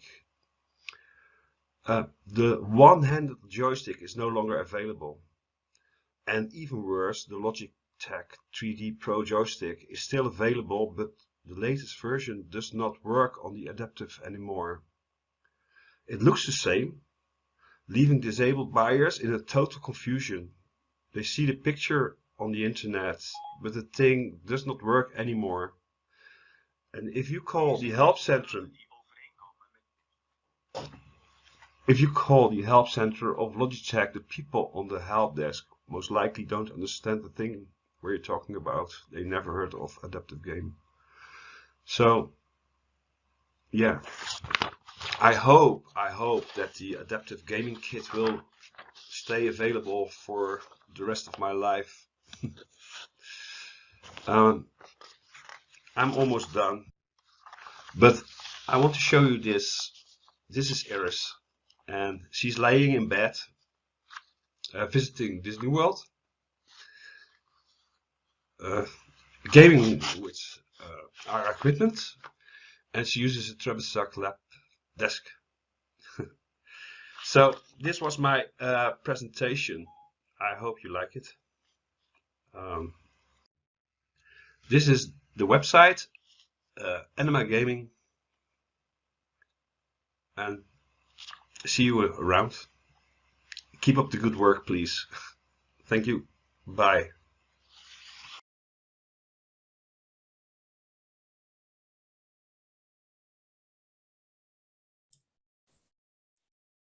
You know, there was lots of great information in that talk, but I didn't know the standout would be using a hair dryer to warm your hands.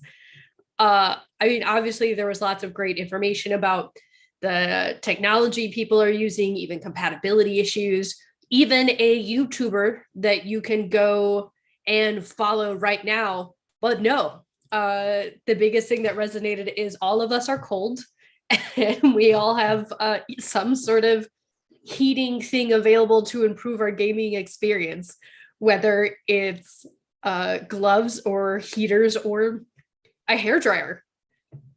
So we are going to be taking a very short break. We will be back in about 5 minutes for our next micro talk about this game, a journey in bringing accessibility information to storefront descriptions. So don't miss it, and we'll be right back.